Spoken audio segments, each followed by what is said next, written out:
They like the chaos. They like the chaos. So when you're able to The chaos. let that chaos reign with The chaos. let that chaos reign with The chaos. let that chaos reign with Must reign.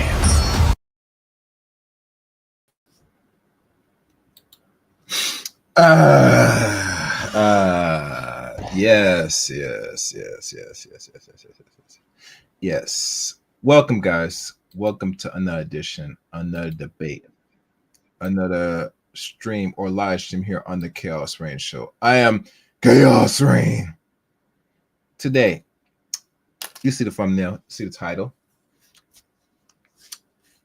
And you know, if you're not a regular, I guess, smoke cigarettes and all stuff, I always advocate that you should always, refrain from smoking. But, people going to do what they're going to do. But as you could tell from the image, it looks like there's going to be a glorious roast.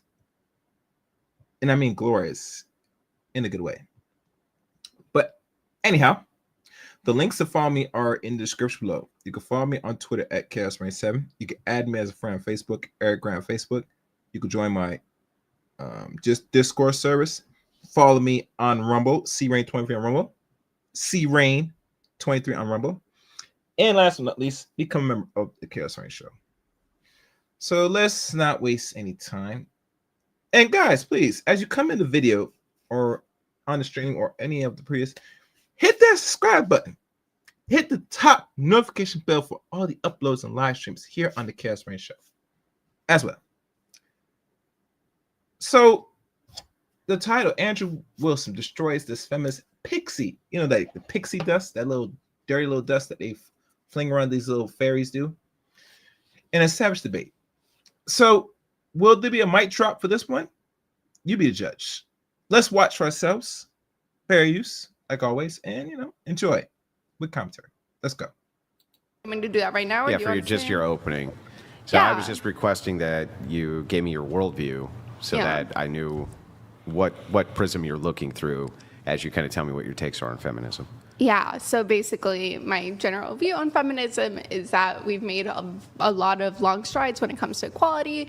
I still think that there's certain gender stereotypes or behaviors. And what strides have you really made? Last time I checked, the more women become more feminist, the more lonely, the more angry, and we can go as far as more violent and aggressive women become as they step in more into the feminist mindset. So I'm not sure if that's anything of progress that she wants to hold her head up. Let's listen. Various that we punish for both men and women. I do think men are sometimes at a slight advantage when it comes to certain power structures in place because of old notions of what it means to be masculine or feminine.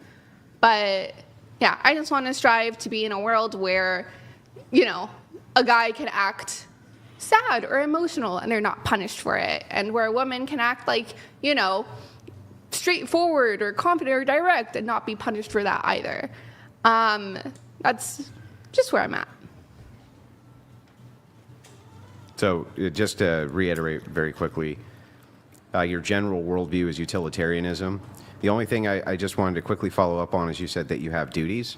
Does this fall under threshold deontology where you feel that there's duties up until a point and then you switch over to utilitarianism? Yeah, basically. I mean, if there was one moral system that solved it all, we wouldn't be constantly debating about this in philosophy, right? This wouldn't be a thing that's still talked in academia for forever.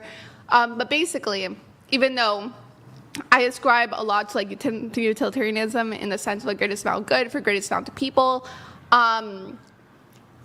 there is still a level of duty that you have towards your friends or family. So for example, let's say you get slightly more utility by, in a hypothetical reality, right? This might not make sense, whatever. In a hypothetical reality, lying to everybody about your friend in a negative manner for whatever reason. Let's say that just produces more utility in the world. Well, then there's two things there. I think you can probably still create a better world where you don't have to stoop to such a level to lie in a malicious manner, most likely. And then second of all, you also shouldn't do that because that's your friend. And I guess what I'm trying to say here, what I'm trying to get at, is that But people love to lie. Lie is safe. It's safety for a lot of people, men and women, especially women. So the real there to really say that we shouldn't be lying, that's an understatement. People lie for greater intentions. There's no integrity amongst people today about the truth. So I'm not sure where she's getting at, but the truth is obsolete to the Western world today. Lies go further than the truth. Let's go. there's a way to be good to each other on a personal level that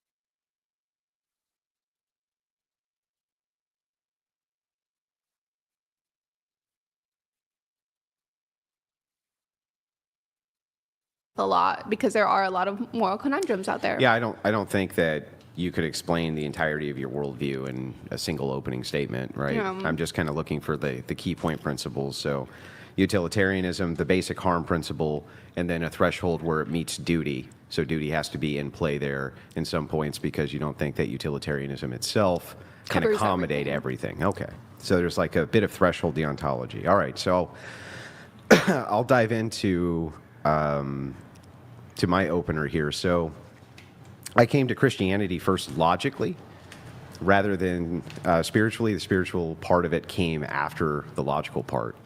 That actually is very common with people, more common than people know. So to give you kind of my framework and understanding, I'm an Eastern Orthodox Christian, so that's the viewpoint that I go, look at the world from. But when Already. Intel Wild donated $100. Andrew, for all of us on the crucible/whatever side, please wreck this woke, leftist bluehead, feminist Nazi, tree-hugging, carbon footprint, gender pronoun Kuma. Blue-haired, that's where I draw the line. For everything else is fine, but I clearly do not have blue hair. She only has green hair sometimes Yeah, sometimes. in edited thumbnails.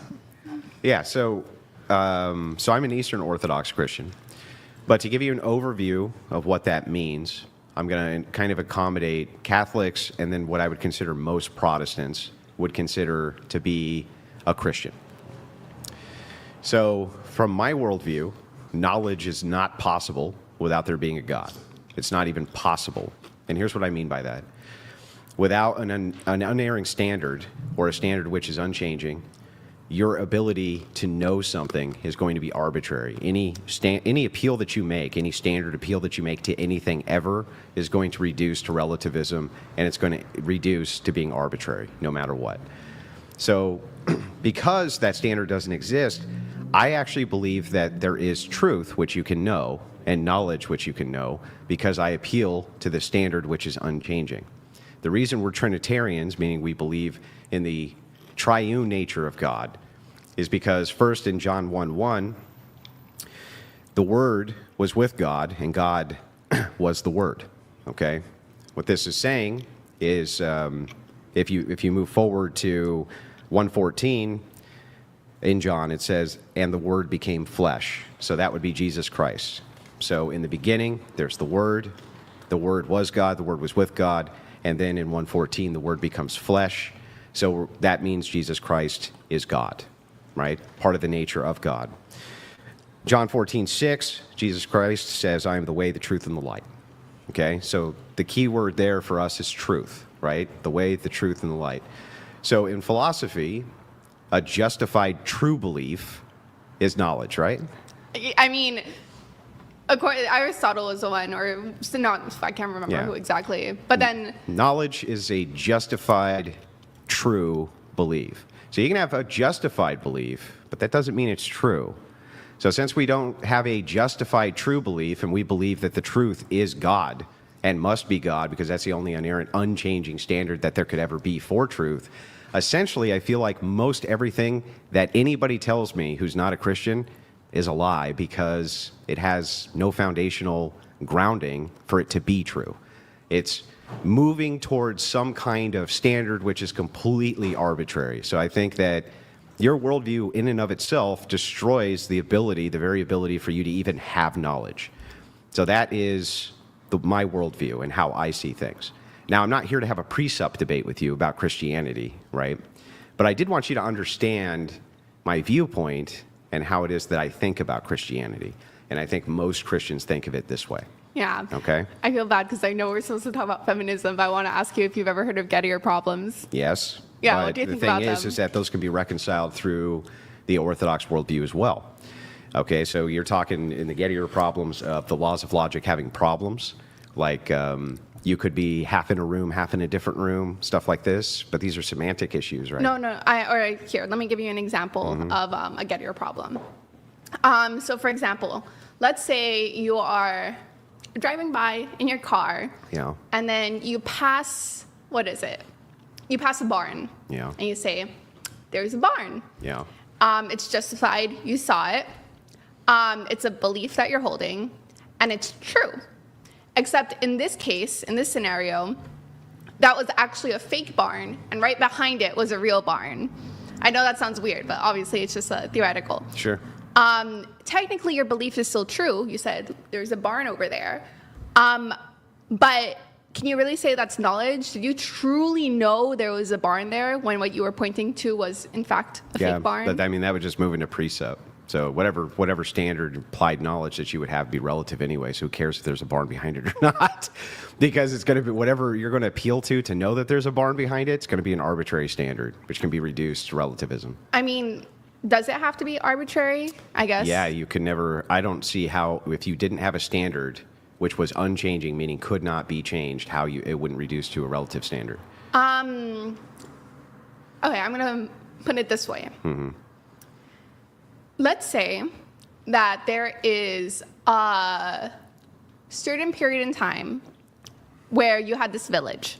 And in this village, they decided that like when the water falls down and you're getting water, whatever, you should give it to the old people first because they need it more. You know, it's more important that they get water first, whatever. Sorry. And let's say over time, everything gets better, like their water systems get better, blah, blah, blah. Things become more evolved, more advanced. And now that rule is arbitrary. Things changed, the circumstances changed, but it doesn't mean that rule is always arbitrary. What I'm trying to convey here is that... No, okay. That rule would not have been arbitrary. So the meaning of arbitrary, meaning without system or something like this, but it would have been relative. Yeah. And that's the point. It would have been a relative rule. So it wouldn't have been anything that you were basing it on other than some metric you made up. But even though it was a metric you made up, it was a metric that was tied down towards like our physical reality of how we interact with each other, how the environment is. But could somebody have come in and said, don't give the water to the old people first? And they could have agreed to that, right? They could have agreed to that, but that doesn't mean that they did what was in the best interest of the Sure, but that means that society. the standard can be changed. So if the standard can be changed, the standard is relative. For instance, the laws of logic can't be changed. Okay. So for instance, can you tell me how you would change the laws of logic without appealing to the laws of logic first? No, I'll agree with you that the laws of logic can't be changed. But I think what I'm trying to disagree with you here on is just because something can be changed doesn't necessarily make it arbitrary. No. Arbitrary in this case, if you're talking about the definition of has no system to it, I believe that you can come up with all sorts of systems and then it's no longer arbitrary, but it's still relative. It's still Yes. made up. And so what I'm saying is that the laws of logic are not relative. They're not made up. They exist as a metaphysical reality, and they must exist as a metaphysical reality because they can't be changed. And if you can change them, I would love to know how you could. Can I ask you a question on, like, how do you... The answer to this question, she can't change it because she is a spectator. The words that's coming out of her mouth might make sense to the few feminists that rock with, but to average logical men, no, that won't fly. Let's continue. you define, and this sounds funny or weird, but how do you define like objectivity? And like I said, her logic might make sense to other females, but not to actual men. Just a case in point. Let's continue. Well, it depends on what you mean by objectivity. So, like an easy way might be correspondence theory of truth, that which corresponds with reality, you could say, is objective. There's many different theories of truth which are encompassed in Christianity, but I think correspondence theory would be fine for us to use as some definition for objective truth. Yes. Okay. And just to you believe in objective truth. You would have to, because you believe in that objective standard. So if you believe in a subjective truth and everything is relative, then like for your moral standard, what do I even care about your moral standard for? Yeah. Okay. So, because in my head, what are you writing? She's crazy. No. Okay. Go ahead. Where was I? We're talking about subjective. Yes, subjective, objective. What that which relates to an outside reality. So I think, and we agree with this definition, just making it crystal clear. Well, I'm not sure if we agree on it or not. I don't think we need to for the purpose of the debate. I'm just trying to express to you what my viewpoint is as we go into the debate on feminism. Yeah. And showing that I'm probably not going to agree with your principles of utilitarianism, nor you with my principles of Christianity. But that doesn't mean that if we both can look at like correspondence theory or something like that which corresponds with reality, that maybe we couldn't find some common ground here on feminism itself. Yeah, I agree. I think just my main issue that I take is that when you are, because I also believe in objective morality, but I believe in it, I think, for a different reason that you do. And there's so many thoughts, but here, I'll start here. So basically, I think my problem with your worldview or with how you're starting it out is that you're saying, oh no, like there has to be an unchanging God, because then anything else is relative and therefore like subjective. Correct me if I'm wrong. No. No. No. What I'm saying to you is that knowledge itself is not possible. If knowledge itself, the thing that you appeal to, has an arbitrary metric, knowledge becomes impossible. You can't know anything if you say there's no standard which is unchanging for which we can know a thing by. Therefore, no belief you have can be true, because knowledge itself is a justified true belief. Yeah, okay. So by having a subjective worldview, from my worldview, you have destroyed the very capacity to even have knowledge. Yeah, and I think where the major disagreement comes from is that things can be changing, but you can still know of something despite the changes. How do you know if you can't appeal to a standard from which, if you always appeal to it, is unchanging? How could you ever know that? Yeah, how do you know? Okay, maybe you can help me answer So, this. like, yeah, this beer, right? Can that be water? no, How do you know? because I see that it is beer, and I know that unless if you decide to do a bunch of like chemical processes, essentially, it's not gonna. So you're appealing to some inerrant standard, some unchanging standard, which would say that this always must be itself. Like the laws of logic would say, this beer can only be what it is, which is beer, right? Yeah, I'm basically appealing to. This is where we're gonna start disagreeing probably. My experiences, essentially, and some laws of logic within like those experiences that I've had, right? Yeah, but your experiences are going to have to still be limited to the confines of knowledge, which is still going to be confined to the laws of logic. Yeah, but those confines are within my reality, if that makes sense. So, okay, I'm gonna. Yeah, well, hang on. That's true. Yes. Yeah, you yourself, I think, can have subjective experiences. Sure. Yes. I think that you can have many subjective experiences, but that really doesn't have anything to do with whether or not they're true or whether or not you have the capacity to know things. If you think that knowledge itself has no standard for objectivity, how the hell can you say I know anything if that is the case? Well, yeah, that's what I was gonna get to. Basically, for you to state that there is an outside, like external, like unchanging force, you would have to essentially prove that to me. Why? Because otherwise. Okay, so here's the thing. I will give you philosophical proof that there is an unchanging source from which we can always appeal to for knowledge, called the laws of logic. Now, if that is not true, can you explain to me how these can be changed? If they are subjective, they should be changeable. Can you change the laws of logic, or can you not? No, I'm saying those laws of logic can 100% not be changed in your reality. In your reality. The problem is... In any reality. You would have to prove to me a reality exists outside of your perspective, which you inherently cannot do because you are quite literally processing everything through your perspective. Like, it would be an impossible task for me to prove that. In any reality, do you think that a thing cannot be what a thing is? Essentially, even if those rules are true, they're so confined to my reality. Does that make sense? Even if they're confined to your reality, all I need you to do is envision a reality in which a thing isn't what it is. Which I can't, but that doesn't mean it doesn't exist So outside of the confines. So in all possible realities that you can possibly come up with, it's not good enough philosophical proof for you that you can't think of a single one in which the laws of logic would not apply? Andrew, what I'm trying to convey here, you see this box? Yep. Okay, let's for the audience. You are in this box. Okay. And you're basically saying, oh, nothing outside this box can exist because I. We know we can't see the box, chick. Can you at least, if you're gonna draw the box, have somebody put the camera in the box so we see what the hell you're doing? And don't draw in a little flimsy box, like, you know, the ones that kids draw. Just saying. Let's go. Cannot perceive of anything outside this box.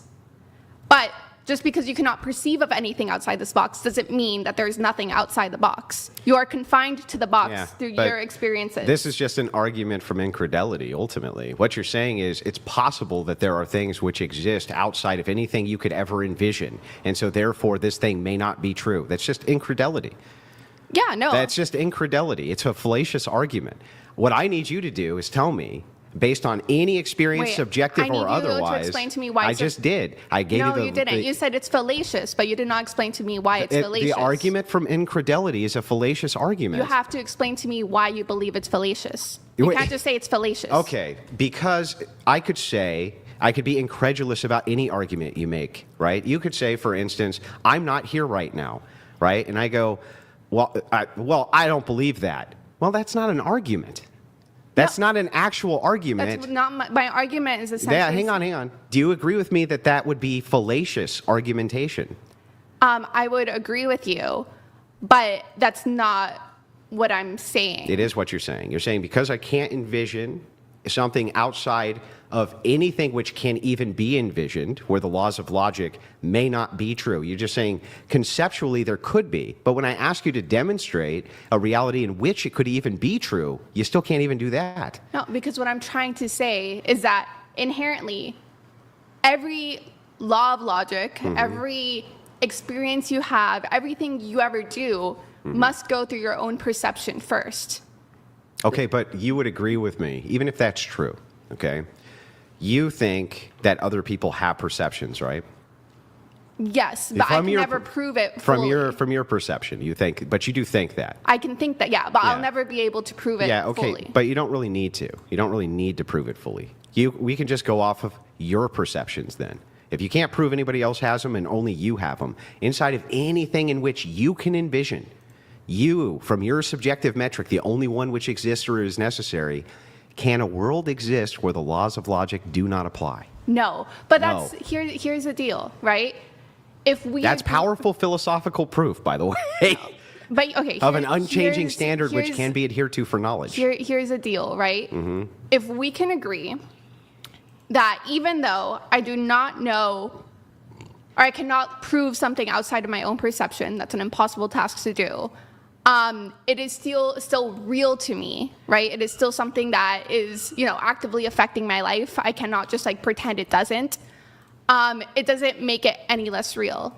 Does that make sense? Did I explain myself clearly? You can say that, but I'm just going to grant it. I'm just going to grant that it's all real to you. Okay. So even granting that it's all real to you, right? From what is real from your perspective, can you change the laws of logic? No, we've already gone through just that. answer the question. No, I did. I answered it 3 times. So if the answer is yes, then that's the only standard you can appeal to for objective knowledge, right? What, the laws of logic? Yeah. What other objective standard can you think of which is unchanging? Well, that's the point that I'm trying to get across is that even if there is a reality outside of my current experience, which I do not know if that's the case, whatever, there are still these basic components of our experiences. And yeah, like the laws of logic, in a sense, are an experience, right? Thinking like 1 + 1 = 2 is something that you are actively experiencing, going through, thinking about, putting together. No, I disagree. I believe that these are discovered. They're not subjective metrics of the human mind, but rather discoveries, which you find because they're true, So now external to mind. you're presupposing an external world, which brings us back to our original problem. Hang on. I'm not presupposing an external world. What I'm saying to you is, from your subjective metric right now, which is what you consider to be everything in reality which exists and that you could ever perceive of, from that metric, do you agree that when you pass away, the laws of logic will still be here, even if you can't perceive them? Yeah, no, that's presupposing that there is a existence outside or That's after right. myself. Everything is a presupposition which reduces itself to an unerring standard, which has always been there and always will be there and always must have been there to assume creation or any To assume justification for creation. knowledge. I don't think, what is it? I'm trying to think how to phrase this. You're basing your worldview off a presupposition that there is an external world, which I don't even 100% disagree with. What I'm trying to convey here is that it is our... No. You're presupposing that you can have this conversation right now. You're presupposing that you have knowledge right now.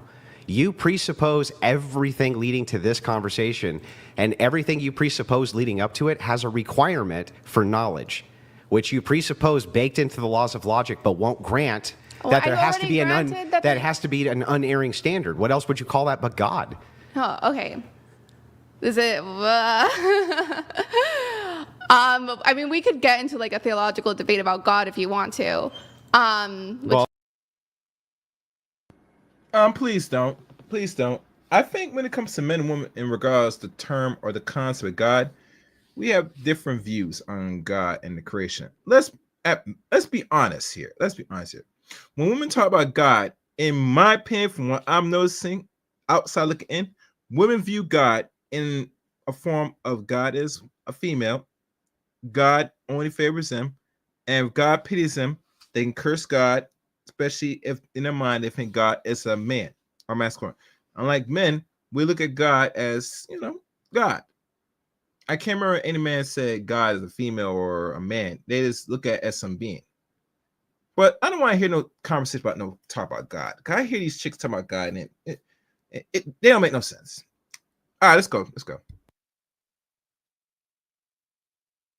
Well, I would like to move it to feminism, Okay. right? If I have substantially answered your questions so that you understand where I'm coming from my worldview. Yes. Okay. I guess I'm just like a little bit uncertain when it comes to... Well, I mean, if that's the case, then I would have to cross-examine what you gave us for utilitarianism, which wasn't much. Yeah, And then absolutely. We could dive into 100% that. sure. But I would like to dive into the purpose of the debate now that you know my worldview. Okay, the we can worldview dive itself into wasn't to be feminism. the debate, though I'm happy to do one in the future with you on this. Okay. Yeah. Yeah, the only reason, but if anything, we'll just circle back. Yeah, we can. Yeah, okay, because what my concern is that once we start talking about like feminism or worldview, I'm concerned that you're going to bring it back to God, which is... I make secular arguments. Okay, cool, awesome. Yeah. Great. We're good then. Before we do that, I'll just allow TTS to come. Ulysses the Pagan donated $100. I give Pixie prompts coming prepared and taking notes like Andrew. I don't agree with her worldview, but I appreciate her taking the debate seriously and wanting to engage. Well, Pixie, I ran into her on quite a few panels in the Twitch poll universe, so I was happy that she was coming in to debate. Aw, thank you. I'm happy I'm debating you right now. We're talking, Well, let's really. get into the Yeah, debate. So we're let's... talk- Perhaps actually one question before we do that, and I think it is perhaps related to feminism. I don't know if we've had you on the panel since, Pixie, but this is something that we've brought on our dating talk panels very frequently. Are you familiar with the man versus bear question? Yeah. And so, what the... Okay, our stream deck tripped out there. So, I mean, perhaps right before we get into the meat of the feminism conversation, I wanted to just hear your take on that. So the scenario is, if you ask a woman, would she rather be stuck in the woods with a random man or a random bear? Quite a lot of women respond to. You know, this was all going on last year, if I recall, about the choose the bear or man argument. And you guys know personally, any woman that accepts a fugly, huge, animal-like object as a form of companion or as a form of, sexual pleasure, I would say most women will take on the bear now more than ever than they would if the conversation never existed last year. I think if women had the option to choose, let's say 10, 20 years ago, in my opinion, I think they would choose the man, in my opinion. But because they're so mentally astute, they're dead mentally, they have no real logic, a good portion of them, they will answer with quickness, I choose the bear. I want the bear instead of the man. And I say, girl, get the out of here, man, with that, man. Anyhow, let's keep going. Respond by saying bear. What's your take on this? What's your answer to the question? And Am I allowed to ask what type of bear? well, it's a random bear and a random man. Yeah, okay. I might be wrong. Come on, Pixie. Really? You want to know what type bear? I'll make it easy for you. How about a nice black bear? Yeah. Is a black bear fine? Will you choose a black bear over a man? I will make it simple. Anyway, let's go. On this number from last time I actually researched this question or whatever. I do think that the majority or the most likely bear that you're likely to run into is a black bear. If it's a black bear, I would pick bear. Look at that. Look at that. I called it. And I have not even examined this. God damn. Where's Kevin? Wait, hold on. Where in the hell is my Kevin thing, man? I am good, people. I'm damn good, man. Where's this? Kevin? Yeah. God damn it! You can't make this shit up! God damn it! You can't make this shit up! Exactly. You can't make it up. You can't make it up, people.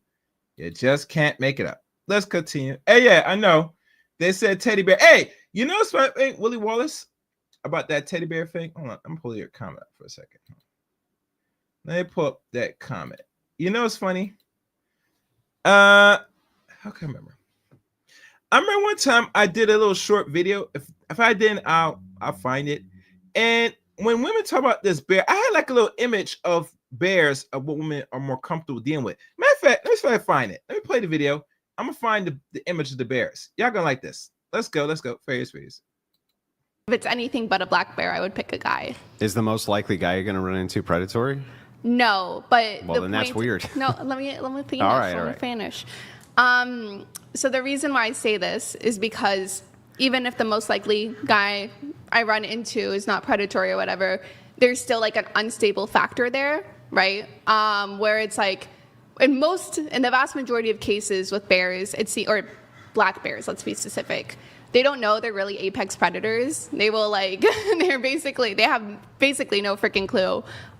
They'll usually like run away or stay out of your way, unless if you're like threatening a cub or something and it's a mama bear, though. That's a whole different scenario. Men, I think, are a lot more spontaneous. They're obviously more intelligent, in my opinion. It could be the case where you have like a normal guy or something, and then something happens to a normal guy, maybe isolation in the wilderness for a couple of years could drive anybody crazy. And then it results into them acting out, for example. It could be a predator, or it could be somebody who, doesn't really care. Like, let's say it's a gay guy, whatever. Either way, the factor is more of an unknown versus if it's just like a black bear, which just seems like they'll stay out of your way. most of the time. Now, if it's a grizzly bear, fuck that. I'll take my chances with even like a predator guy because grizzly bears will kill you on sight. Black bears will kill you on sight too. The vast majority of black bears are pretty like, they don't know. They don't realize they're apex predators. It's kind of insane. I'm not joking. I did my research on this question. I'm not going crazy. Do you think? Let me ask you this: if you walked up to, I don't know, 100 random men on the street and just walked over and patted them on the head, versus you walked over to 100 random bears in the forest and walked over and patted them on the head, which one do you think would be more likely to attack you? Yeah, the point is I wouldn't be patting the black bears in the head. I'll make sure like I'm staying my proper distance from them. With a guy, again, as we've established, like if black bears don't know that they're apex predator, which the vast majority don't, they're going to stay out of your way, whatever. With a guy, even if it's like a friendly guy, like maybe he'll want to talk to me or like, you know, get towards me or whatever. And I can't really ascribe his intentions. With the black bear, we can stay out of each other's ways. So from a utilitarian standpoint, though, wouldn't you be far more likely to be helped by a man than a black bear? I guess it Like, depends based on if I your need current- help in that scenario. Well, based on your current level of forest survival skills, do you think you would be up to the task on your own? I don't think the average man knows how to survive a forest either. I think that the average man can survive in the forest a lot better than the average woman. They're just stronger, right? They're built stronger. They can just do tasks that most average women can't do. Yeah, They but I just also don't have the think, required prerequisite strength, right? well, I think women do have the strength to live in a forest, just like how men have the strength to live in the forest. But I understand your point. You're saying, let's say there's like a heavy log or something you have to move out of the way. A man is going to be a lot better at that task than a woman. Well, no, it's not just that. It's just even tool making requires physical strength. Yeah, but I mean, like, I can still make a tool. Maybe it'll take me a little bit longer, but it's not going to be the end-all, be-all. But the point that I'm trying to get across, or what I'm trying to say, is that there is a chance that I might get helped, but then I'm also, you know, rolling the dice on whether there's a chance that the guy is, like, fucking insane and wants to, like, kill me or do bad things to me. If you're such a savage, you can live in a forest. If you're just dropped in a forest with no equipment and you can just survive in there, then why aren't you savage enough to take care of yourself from a man? What is it? There's a very big difference between being in a forest, like trying to scavenge for your own, like hunt for fish, whatever, start a fire, versus having somebody How would you actively hunt for attack fish you. if you were in a forest? If there's like a, what is it, like a freshwater stream or lake or something. Yeah, how? How would you do it? Ideally, I would find some sort of like small insect or bait or something like that. Try to do something maybe with like the lining of like leaves or something, basically like a little rod maybe, and use that to try to lure in the fish. That's how you would try to catch fish in a forest? I'm not an expert at catching fish, but if our ancestors did it for thousands of years, I'm sure that I can figure out a way through trial and error. Okay. So I guess that really doesn't have, I don't know where we were going with that. Brother. That was it. Let me just let this TTS come through. Lol Paladins donated $100. We're to see Pixie arguing, W/Andrew, for the existence of God. Somehow I agree with her. We are flawed humans and cannot know real objective truth and his plan for us. Is that objectively true? Is that objectively true, Low Paladins? Because if it's not objectively true, then why should I believe it? But anyway. One quick thing. This is breaking news. I've received word that Desiree from the show yesterday, who she in an Instagram story states she is raffling off the underwear that she wore, fresh out, and I quote, "fresh out of the ass I used to put Andrew in his place." What the fuck? Yeah. All right. I think I found the picture of the bear. I'm gonna download now. Women are lost in the woods. Yeah, you know, you're right, Mr. Willie Wallace. A man or bear, women are lost in the woods. I agree. Now, in regards to the bear, and let me find the image of the bear, because did I download it? I think I did. All right. Let me see if I can pull it up. Let me see. Image. Where's downloads? This is what it looks like. I think most women will mind this type of image of a bear. Now, this is not a black bear. It's like a brown bear. Might be a grizzly bear. Yeah. Some humor. And yeah, let's keep going. I just want to show that. I couldn't find the original pictures. I had so many pictures, man, guys. When I did last year, it was just funny. All right, let's go. Yesterday on whatever, so make sure you subscribe and enter before I pick a winner Sunday night.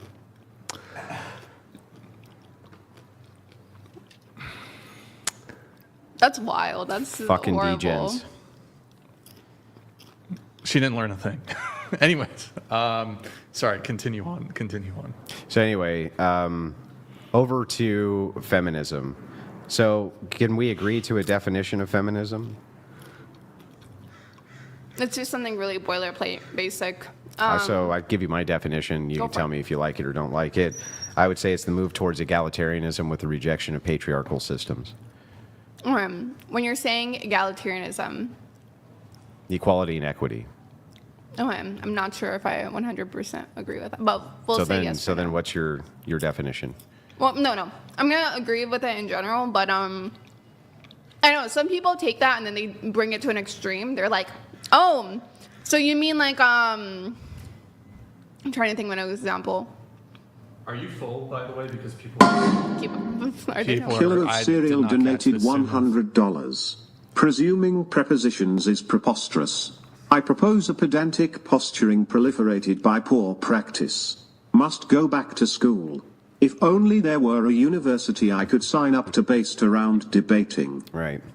That's actually a really good point. He's saying that you're actually presupposing even the idea of the subjective being in the box has the requirement of knowledge. So, I mean, that's the point. But anyway, it doesn't matter. Over to feminism. The idea on feminism, the rejection of patriarchy, and the movement towards egalitarianism. Do you agree?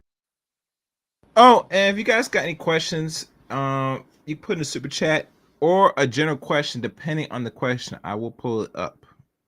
But depending, usually for more questions that, let's be honest, want to be seen up front, super chat will go further. Make sure you like, comment, and subscribe to the channel. Let's continue. Yeah, I was gonna say, I'm gonna assume that we're being like good faith right now because some people will be like, oh, you want like equality and like equity, do me? And then maybe that means I don't want equity, I'm not sure.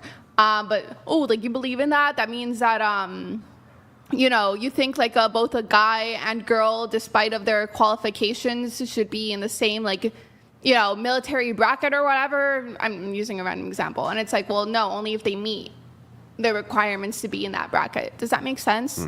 Like people will take it and think that, I mean, on the basis of gender, it means that they should be exactly 100% the same, even if they're not as equally qualified. Yeah, I don't think men and women are interchangeable widgets, or that feminists even say that they are. Okay, just clarifying. Okay, we're good then. Yep. So, I mean, I think that that's fine. Okay. Right.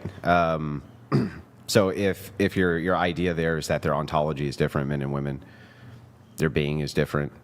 I don't. What do you mean by being like? Well, they're not interchangeable. Well, they're not interchangeable widgets. So what we would call telos or purpose, or the things that they're interested in, maybe from your perspective, are going to be different than the things women are interested in, and that's going to be innate somewhat. Yeah, Because otherwise, then we do have a problem of you thinking they're interchangeable widgets. So if you think their ontology is exactly the same, that men and women are exactly the same, then we do have a problem. Yeah, I think if I had to draw it out again, I would say that you do a lot of drawing. Yeah. I like drawings. Go ahead. There's probably like a scale of behaviors. I don't even like doing it this way, but I'm going to put man, woman, even though I think this is dumb, because I think there's just human behaviors in general that both men and women have. But I think there's You're talking about a gender scale? Yeah, essentially. X amount of these qualities make you a woman, X amount of these qualities make you a man. Well, no, that's what I'm saying. That's where I would disagree. I would say that there's certain behaviors that are just human behaviors that both men and women have. Yeah, I agree. So I would say anything that you would consider like a gendered emotions nonsense, anything you'd consider specifically a gendered behavior would be nonsense, right? Okay. Like if you can have tom girls, for instance, they're still females. You can have men that do little fucking tea parties or whatever. They're still men, right? They're still males. Yeah. So I would agree with all of that, right? Okay, cool. So I don't think that there's a specific I just think that the men and women perceive them differently, and that men and women are built differently. Yeah. From conception, they're built differently. Their brains work differently. Okay, I'm gonna read this comment. Hold on, let me make sure.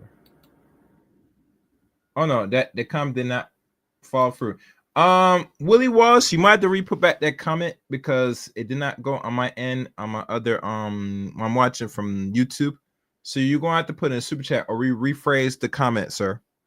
Just be safe. All right, let's go. And their bodies are different. Yeah, I think there's definitely differences in body, especially in strength. The brain argument is a lot more complicated because then it becomes a question of like nature versus nurture. Like the whole idea of like female and male brain is like pretty contentious. A lot of it, like, Yeah, but if you have one sex that's stronger, right, physically stronger on average, and the male sex is much stronger on average than women. Now, it's significantly stronger.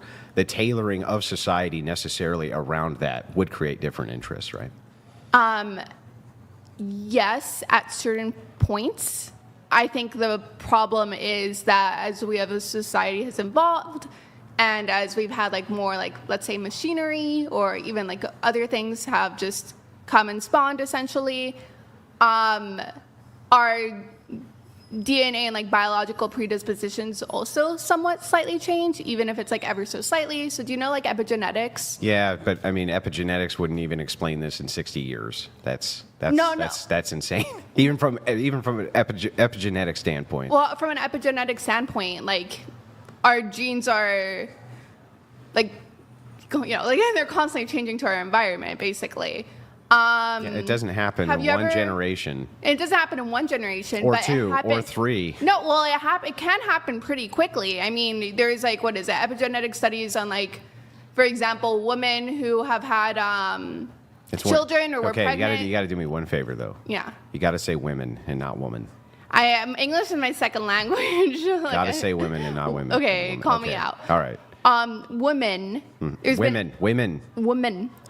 W-O-M-E-N. Woman. No, that's. I could say mujer if that's easier in Spanish. Just say women. Woman. I swear to God, I'm not being crazy right now. All right, fine. It's not me trying to be an asshole. It's a second language. There's epigenetic studies of women who Women.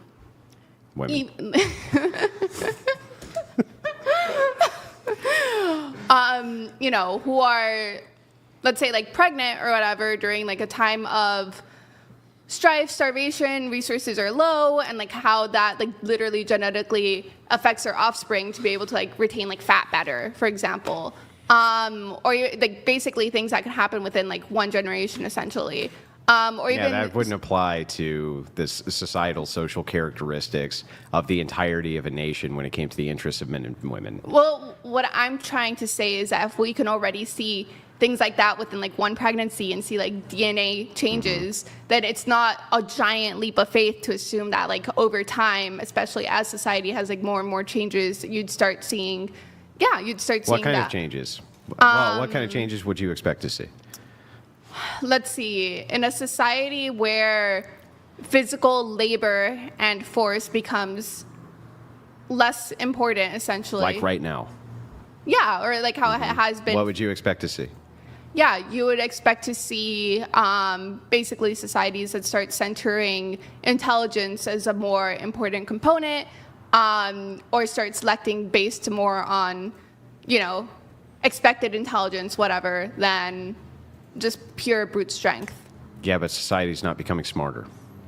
I don't know about that. Yeah, I know about that. Okay. IQ slated to continue to reduce on average. Where not are you increase. getting this? Well, I'll give you the numbers. Yeah. But not only that, let me bring this up as well. Don't give me just the numbers, give me the study. Yeah.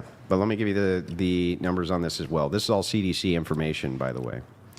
If I were to take what you're saying at face value, that necessarily through epigenetic leaps, that men and women,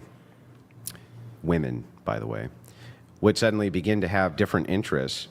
suddenly. It would be gradual. But over Well, but how? And you said, what do you mean gradual? Like how long? Because you said it could happen very, It very can quickly. happen very quickly, Well, but- how quickly? time. It could theoretically, or certain changes could happen within a generation. Yeah. So this But- is CDC info.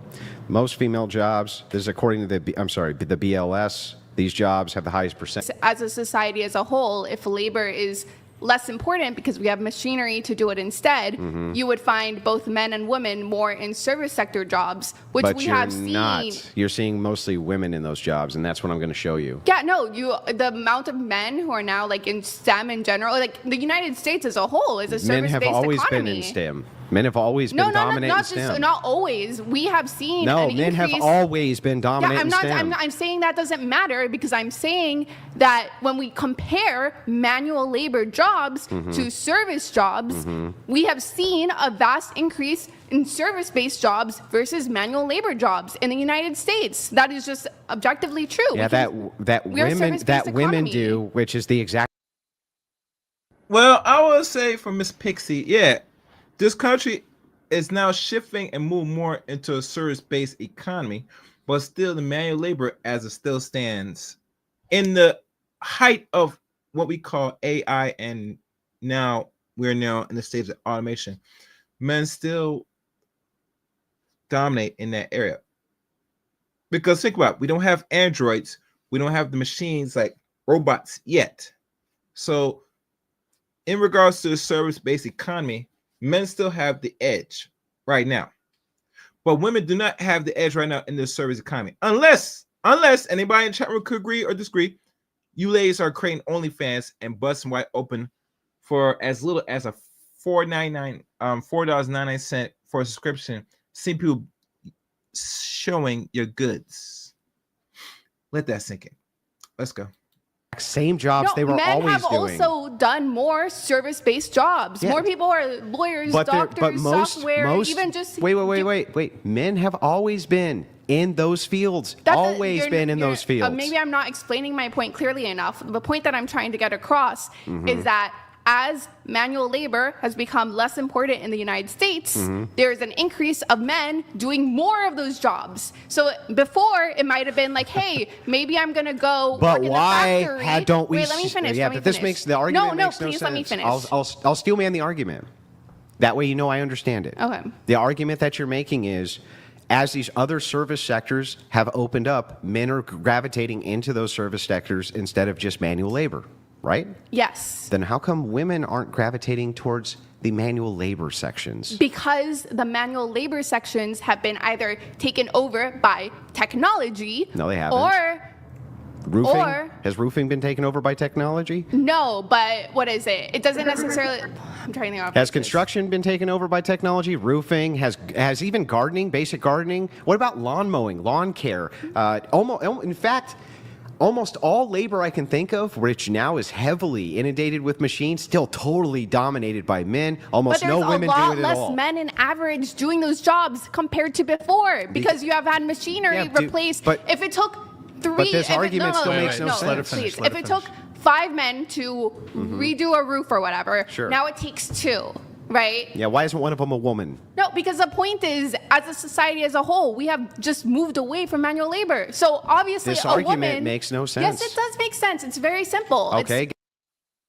All right, I'll defend Miss Pixie for this one. Yes, because think about it. Apprenticeship right now for the regular skill wage trade jobs. It's not much in abundance, and I might look it up right now. Right now we have people that's not from American that's brought here from another country doing these so-called trade jobs. I'm gonna look it up right now. I'm gonna let this rock a little bit and I'm gonna look it up. Let's continue. Give it to me again. Yeah, here. Okay. Manual labor jobs have become less important. Yep. We have found technology to basically help replace a lot of the brute force or strength that we needed before. Agree. So the vast majority of people, men and women, are now more inclined towards service sector jobs. Okay, so I don't understand though. Are you implying that women were doing manual labor No, jobs I'm before? not implying women were doing manual So then labor if before. that is true, and women were not doing manual labor jobs before, and now you have machinery which are assisting in these manual labor jobs, why aren't women gravitating towards those jobs? All you're saying to me is, as manual labor jobs have decreased, all right, because the market demand, men who ordinarily would take those jobs move into things which aren't manual labor. That is not a fucking argument at all for any epigenetic stride at all. That's just, I'm going to take this thing away, so now you have no access to it because it's not available, so you have to do something else. That doesn't mean that their interests still aren't here. It just means it's not available. Why aren't women taking those jobs still, especially if they're less physically demanding? The argument that I'm trying to make is, as a whole, our society has decided to put more value on the service labor jobs. That's So why you're what? not going to see women. Well, first of all, What would that have Wait, to hey. do with anything? Yeah, and I think the society's been conditioned to do the service labor jobs. In my opinion, this is just my opinion, guys. And personally, most people, if you can't get work on a service labor job, you're gonna have to go back to old school and might have to go back and get trades. Most of these college degrees most people get are not really sustainable enough where you're gonna be avoiding automation and technology. You're going to have to really, unfortunately, scale back up again and get something that's tangible. And really, the trade is probably the way to go right now. It's not the safest, but it's the way to go right now in this uncertain, high-tech society. Any disagreement? Post in the comment section or in the chat room. Let's go.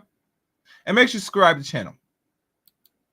I'm serious. If the argument is... Andrew, you can either become a doctor or you can do roofs. Sure. The doctor will pay better. Are those choices available to men and women? What, to do the doctor To do or doctoring the roof? or the roof? Yes. Okay, so I understand. So I obviously- understand if there's less jobs available to do roofs, which there aren't, right? But I mean, there's still That's plenty just- of jobs to do roofs. But even if there was less of them, so now the men who wouldn't ordinarily be doing roofs go, fuck, I got to go be a doctor now. So they go and they be a doctor now. You have eliminated this option for them, so this is what they can do. Why are women who can do both only doing the doctor and not doing the construction part? Because our society elevates the freaking doctors. That's why our society, and I'm not saying this is right, I'm not saying this is necessarily how it should be, but yeah, our society tends to value things that are more service-based than manual labor-based. So this argument still We makes- value our CEOs So more even- than we value. so even if the wait, idea- let me finish. Yeah. We value Go our ahead. CEOs more than we value our janitors, for example. So let me get this right. Even if it were true that we put the value, and we do, right? We put a value on doctors and lawyers more than we do like garbage men and shit like that. Yes.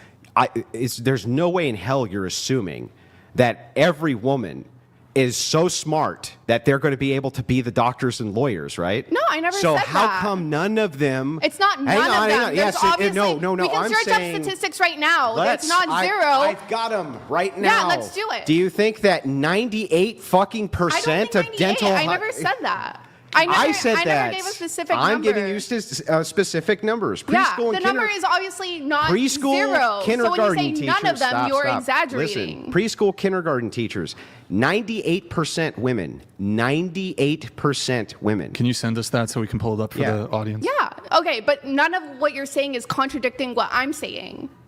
Yeah, Like, no, where's, literally. So how many roughnecks? Let's find out how many roughnecks Oh, are wait, there. let me finish before I forget. Here's the other thing. Is it Rachel who's sending it, or What's that?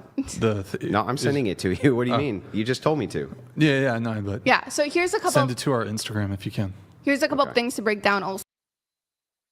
Make sure you subscribe to the channel. All right, hold on. Let me look at this and tell you what I found. And it's not really much though. Okay. Let me show that. Let me see this. Let's look at this. It said amongst.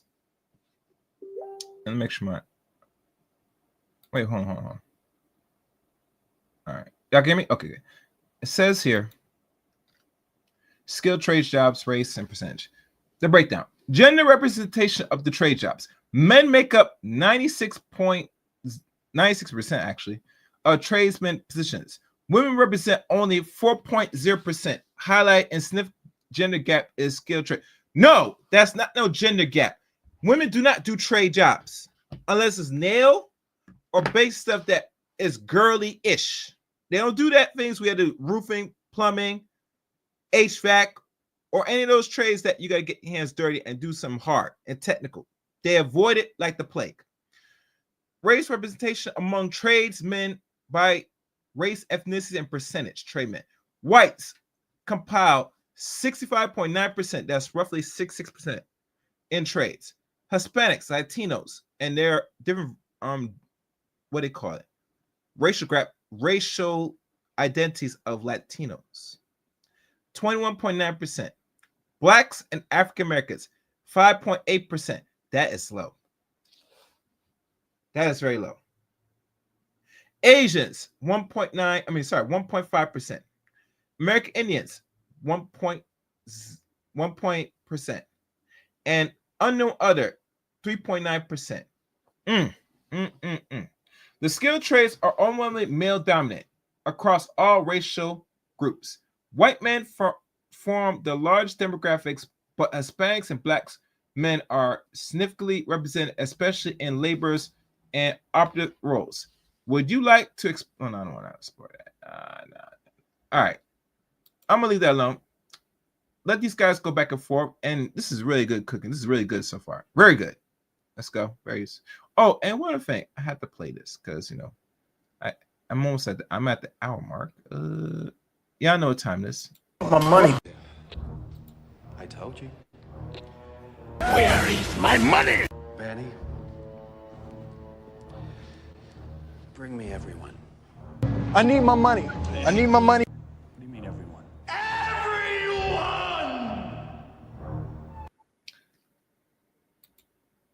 Make sure to support the channel. Hit the Cash App, Super Chat. Cash App's rolling on top of the screen. So, anyhow, let the tape begin. Let the debate begin. Round 3, fight. So, what is it?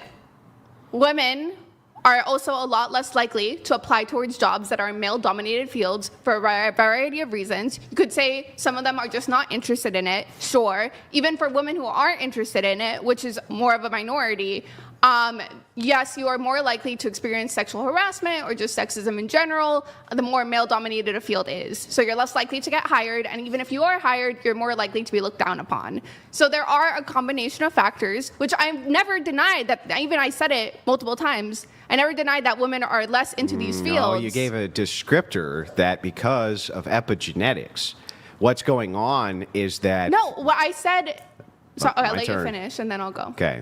You gave me a descriptor. I asked you this question specifically. The question was, why is it that you think that this is happening? And this is in regards to why women are taking these fields, men are taking these fields. Your descriptor for this was because through epigenetics, through genes, their interest can suddenly change, and that's what's going on because now society is valuing different things. I'm granting the argument as being true for the purpose of internally critiquing it. So here's what I see. I see you saying this. We have 5 construction workers, and then we have a robot. The robot comes in, takes the job away from 2 of those. Now we have a doctor's slot over here, okay? The women who are on this side who are in, I don't know, they're fucking coffee baristas or something. There's 5 of them, okay? Robot comes in, takes 2 of those jobs away. Now there's 3 of them. Now you're saying they're both competing to be doctors. Okay, I agree. But how come the women who are the baristas, if what you're saying is true about epigenetics, aren't coming in to take those 3 jobs of the construction workers, or the construction workers going in to take the 3 jobs of the baristas? That's the fucking question that you are not actually answering. Yeah, no. The argument that I was trying to make is that the reason why people are not trying to suddenly jump into another labor job or whatever is because as a whole, both the men and the women are trying to get into the I'm not saying it's actually nice, but whatever, the nice service-based jobs instead, because that is where the fame, notoriety, whatever you want to call it, so societal respect, let's put it that way. Yeah, but I've already granted that this is the case. So I'm just going to assume that men and women both want to be doctors. Yeah. But you can then grant to me that almost nobody's ever going to be a doctor. Yes. Yes, Sure. so that would be men and women. But there's what So, is it? so if it is the case that almost no men and no women are going to be doctors, and they're not going to be in high status jobs, lawyers, doctors, professionals like this, most of them are going to be in the service industry, or they're going to be Yes. working in factories and construction and shit They're like going that. to be more specifically How in come we don't service. see from these ends any crossover into these other fields? In fact, they seem to be more inundated along gender lines for construction than ever before. Yeah, and like how I stated before, there's two reasons for this. Okay. Because if a person can escape, or if there's an opportunity for them to escape the manual labor, they're going to most likely take it than They not. don't. Men aren't taking it. You think they have to do it? What do you mean by they have to? Like, couldn't they go? They could go be a fucking waitress. Yeah, no. What I'm also saying is that there's also other combinations or other factors that, like how I was saying before, for example, women, even the ones that are interested, because the number isn't zero, it is low, however, I will grant that. So low as to be abysmal. Like almost none in many of these cases. Like roughnecks, for instance, there's basically none. Line workers, for instance, on power lines, basically no females at all. Yeah, the point that I'm trying to get across is that there's other barriers also in place. What are they? Sometimes- Okay, well, let's get into those let me barriers. Let me finish, please. So what is it? When it comes to a lot of these women, or when it comes to breaking into male-dominated fields, the more men there are, the higher rates of sexism a woman's more likely to experience, or just straight up sexual harassment. There is usually a direct correlation with those. Some of it could just be straight up interest. Maybe not as many women are interested in doing those jobs, essentially. But I thought epigenetics was going to take care of that interest problem. Well, what I was trying to describe before when it comes to, first of all, that's not how I was using epigenetics originally, but even if I was, my original argument for epigenetics was that we might see a slight difference in interest over time. But that would be regardless. That's what I just said. Wait, let me finish. Okay. Regardless of that, even if I did 100% grant whatever you were saying, you would see the biggest leap not in between, other manual jobs. You would see the biggest leap into, as what we were describing before, service-based jobs. Because service-based jobs are the ones, again, with the more prestige, the more value, the more societal respect.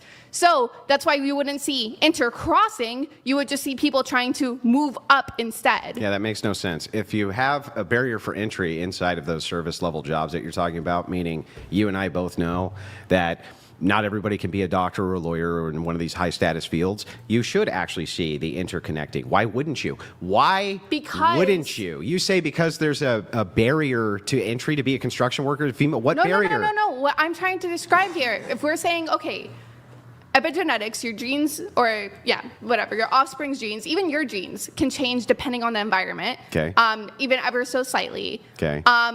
Over time, our society starts valuing X quality. Just let's say they value X quality. Mm-hmm. People are going to start selecting for that quality more, right? Or your genes are going to respond to that quality more, essentially. Men and women. Got it. Right? So if X quality is essentially intelligence, that's what more of society is going to start leaning and focusing more towards. They're not going to be focusing on the other manual labor job. They're going to be focusing more towards the intelligence-based job or whatever. Got it. So both men and women want they're selecting for X quality. They want to move towards being doctors and lawyers. Got it. Yes.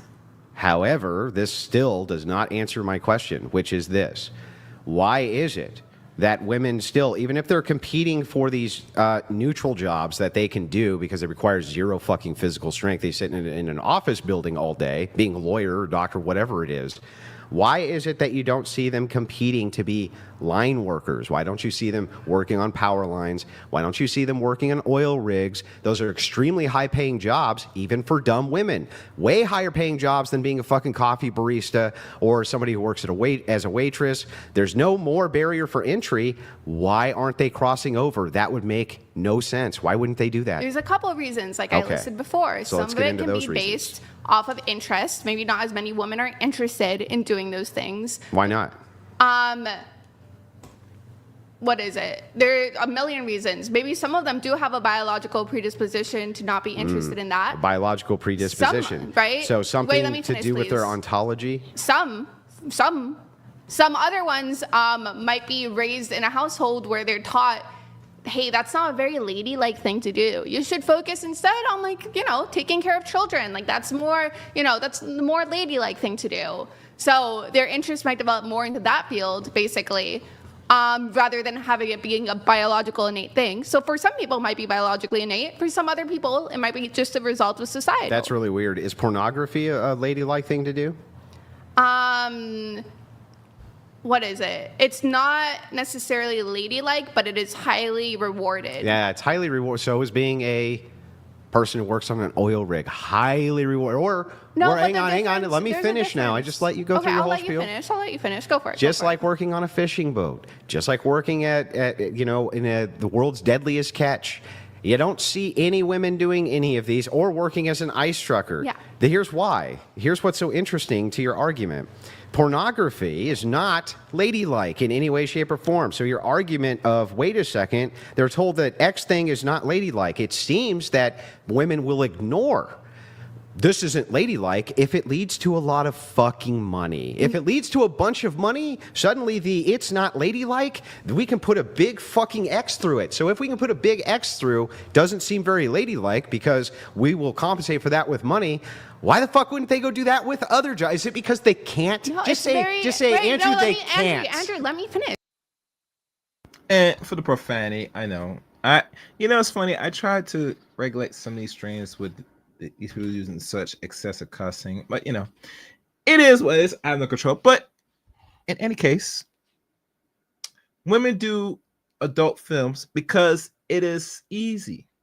Remember, keep in mind, ladies and gentlemen, or fellas, it's much easier for women to make a decent amount of money just by showing a little skin here and there, to removing their top, then next removing their bottoms, and just have a nice functioning smartphone, preferably a iPhone, record himself playing with their, kitty, and some simp out there, and there are too many, will douse her with funds, currency in the form of dead presents, paper bills, dollar bills.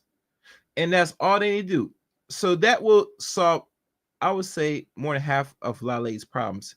And most of them do exercise the option to show their skin, their body, their feet, whatever, for a form of currency. So, Miss O, if you're there, if you want to give your take, please let me know. All right, let's go. Okay, I'll let you finish. Now it's my turn. So, I use the word ladylike, but the truth is, if a woman tries to go into the fucking oil rig, whatever field, a lot of guys are going to straight up laugh at her, not even give her the opportunity to prove herself, basically be like, hey, you're a fucking woman. And again, as we stated before, more male-dominated fields tend to be more discriminatory towards women. So even a woman who could do those things and is physically capable of doing those things will probably get fucking laughed at. Hey, no, let me finish. Let's test Wait, this. let me please. Will probably get laughed out of the I've been freaking interrupting room. you too much? Yes. Okay. Really? I'm just being playful right now. So hang on. Wait, no. I just want to test this real quick. Let's do one point at a time. Well, you said 3 points. I just want to respond to those 3 points, and then you can respond to everything you want. Go ahead. Then, in addition to that, women are very much rewarded, also somewhat societally, when they do pornography. Okay, that's straight up. You have a lot of guys being like, oh, like, you're so hot, you're so sexy, oh my god, like, you're the most beautiful woman I've ever seen. Right? It's still positive reinforcement. Versus if you're a woman who works in an oil field, you somehow get in there, you're not laughed off, whatever, you make that bag, you make that money, you're still gonna be people being like, really? Like, that's a field you chose? While pornography, you still have a shit ton of people in our modern society being like, wow, you're so hot. Yeah, I can put this to the test, though. But by the way, that's really weird because that would be the barrier entry of politics, all sorts of things which are male-dominated. Women come in and instead they're glorified. The opposite happens. They're not repressed. They're fucking glorified. Here's an example of this. Have you heard of the first female Navy SEAL? Do you know her name? No. Okay, she doesn't exist. That's why you've never heard her name, because not a single woman, even though the Navy has done everything in its power to recruit women to be Navy SEALs, treat them like fucking gold, and put out every ad you can imagine. They want one in the worst way, so they can be like, this is the first one. none of them can actually do the training. None of them have been able to actually accomplish the feat of being able to pass basic underwater demolition school, so there's no female Navy SEALs, not one. So the thing is that your argument here of, but wait, they'll be laughed at. They have every government incentive on planet Earth to not be laughed at. Oil rigs will be given incentives, for instance. Linemen will be given incentives, for instance, to bring women on, instruct their staff to train them every which way possible, give them massive incentives, and women just physically can't fucking do the job. Yeah, no, I said in the beginning there. So this idea that it's stigma, I need you to answer to the idea of how you can have massive government programs doing everything they can to bribe the employer to bring women on, which reduces the stigma to like something non-existent. And somehow though, you think that they're just afraid they're going to get laughed off the line. There's a couple of things to break down here. Okay. First of all, just saying, oh no, you see, they have incentives to like not be stigmatic doesn't necessarily take away the stigma. As like stated before, a lot of it, like it's basically your coworker. No, I'm sorry, you have like, well, who's getting the incentive? It's what is it? The oil company, let's say per se, whatever. It's not necessarily the daily lineman worker that is going to be interacting with this woman. So you can have government incentives. That doesn't necessarily take away the social stigma. Even with that, like what I stated before, yeah, a lot of women can't necessarily physically do it. I'm not disagreeing with that. I think the biggest difference between you and me right now is that I'm saying there could be a variety of reasons, some of them physical strength, some of them societal pressure, while you're saying, no, it's only because they physically can't. Social stigma doesn't exist, which is insane to me. Wait. You're strawmanning my position. I never said that there couldn't be more than one reason. Then why are you attacking me so hard when I say... Because I'm starting with my first reason, which is that men and women are not interchangeable units. They're not interchangeable widgets, and almost no women, almost none, have the physical capability to do a lot of these jobs that men are doing. Almost none. Yeah. Maybe some outlier somewhere that I don't know about, but almost none do. But I don't disagree with that. Well, then well, if you don't, so then if you don't disagree with that, you agree with me that men and women are not interchangeable widgets, which is how we got on this to begin with. Yeah, like I never. Okay, what is got it? So then, if that is the case, then there must be society's going to tailor itself around people's purpose. And if men are incredibly strong, can do these jobs because you agree with me that most women can't, then that would kind of say that society is going to form itself around the purpose of men at that point, right? And as I stated before, when it comes to the whole idea of like, oh, presupposed purpose, as society also changes, the purpose of both men and women will change as well because society has changed. So as how we got here in the beginning, critical when infrastructure we were talking, hasn't changed.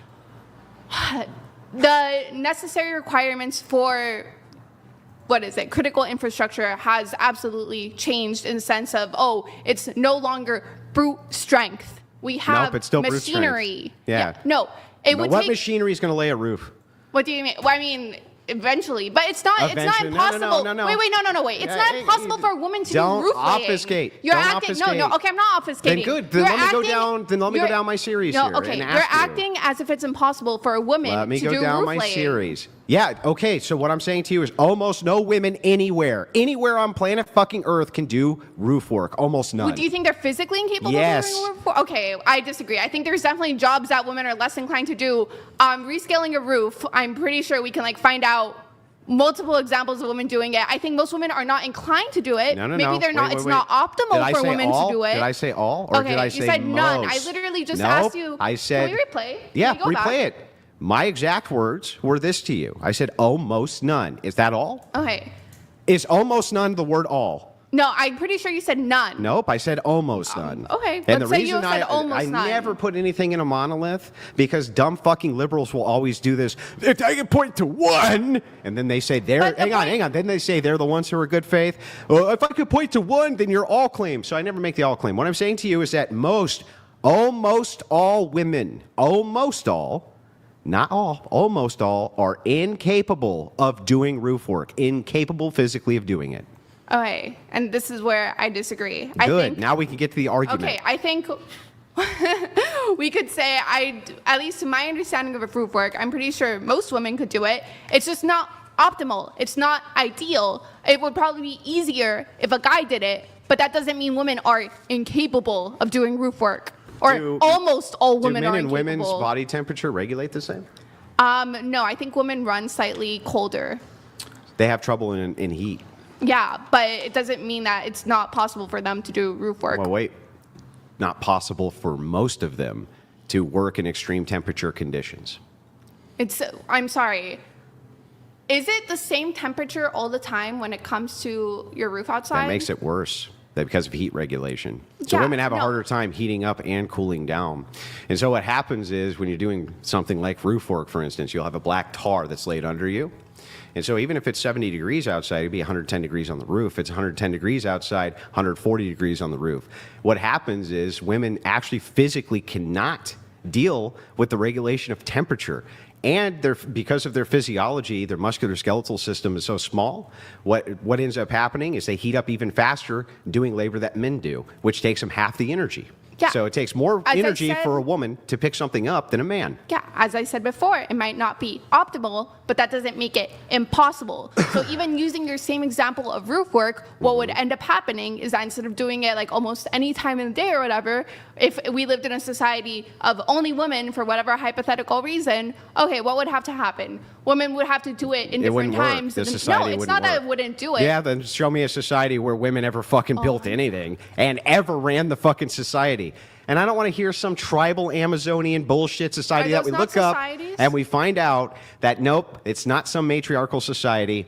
There is no society ever in the history of of all of mankind you can point to where there was a matriarchal workforce which took care of all of the infrastructure work for the society, or even half, or even 20%, or even 10, or Has there even ever been- 10%. Has there ever been like a male society with no women whatsoever? No, obviously not. Yeah. Obvi- Well, no. Well, wait. We can Really? look. Really? Yes. Let me Okay. explain. Yeah, go explain. So we have militaries, right? Ancient militaries who often were off doing something for 6-7 years in a foreign nation, right? With a mass unit, and I'm talking thousands, right? Sometimes tens of thousands, 20s of thousands. That's a massive society in the ancient world. All men, right? For years at a time. Yes, we can. Oh, I forgot. Hey, Valley. How you doing, Valley? I hope everything's well with you. You enjoying the show so far, Valley? Let me know. Oh, you guys have any questions? Post in the chat room right now, man. Let's have some questions on this, so far in this debate. Let's go.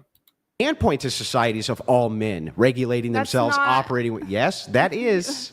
No, because I'm here. That society would not be able to sustain itself in the long term. They did Because- sustain themselves in the long term. No, I guess we have different definitions of long term because all I'm thinking about is that there's literally no children in an all-male society. Well, if you're talking or women. cross-generationally, yeah, no, it would collapse. But what I'm saying is 'Cause that no can't- society can even do what those men did as soldiers for 10 or 12 years who are women. They can't even do that. It's not possible for them to even do it. I don't know. I think it's really interesting because when we look at parts of our history, even Mm-hmm. within the United States, when a shit ton of men, like the population of men, like decreased. Because they were all at war because they Mm-hmm. all basically went out. It's not like things collapsed on themselves. Like That's things were that's still because men ongoing. were still here running things. Yeah, no, but women could still, and maybe we just fundamentally disagree here, but women could still be in those positions of power and things would still No, work. they weren't in the positions but they of power. could be, No, I theoretically. don't think that they could be. So Okay, well, here we have a let me fundamental disagreement. And that's what we're debating. So let's Yeah. get into the debate.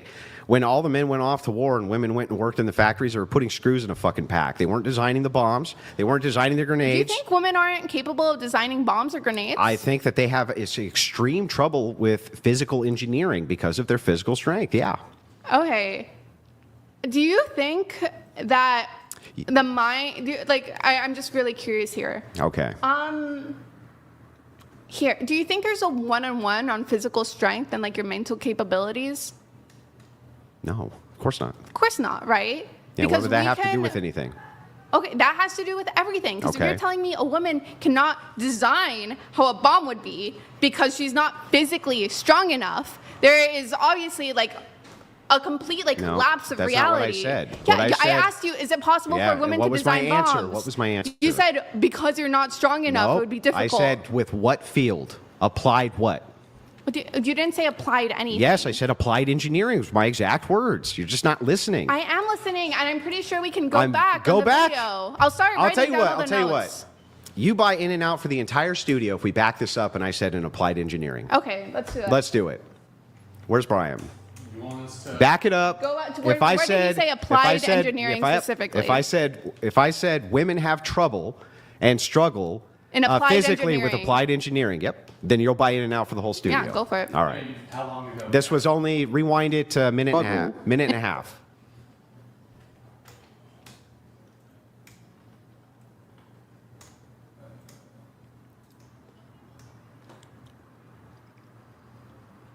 I don't know. I think it's really interesting because when we look at parts of our history, even within the United States, when a shit ton of men, like the population of men, like decreased, because they were all at war, because they all basically went out. It's not like things just let it go collapsed for a on second. themselves. We don't Like have things to- were no, that's still because men were still ongoing. here running things. Yeah, no, but women could still, and maybe we just fundamentally disagree here, but women could still be in those positions of power and things would still No, work. they weren't in the positions but they of power. could be, No, theoretically. I don't think that they could be. So Okay, well, here we have a let me fundamental disagreement. And that's what we're debating. So let's Yeah. get into the debate.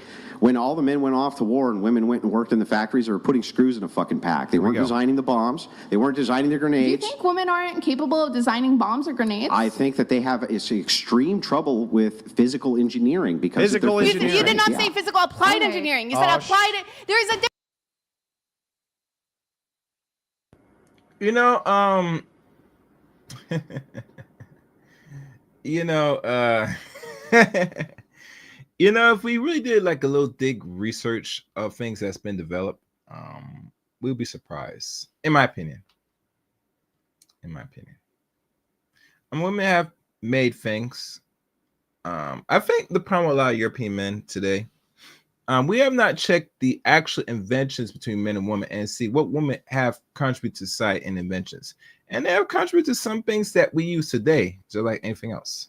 So I don't know what about this back and forth about who is incapable of creating thing. I don't know if I want to agree or disagree with that. And let's keep going. Difference. What physical is applied? No, okay.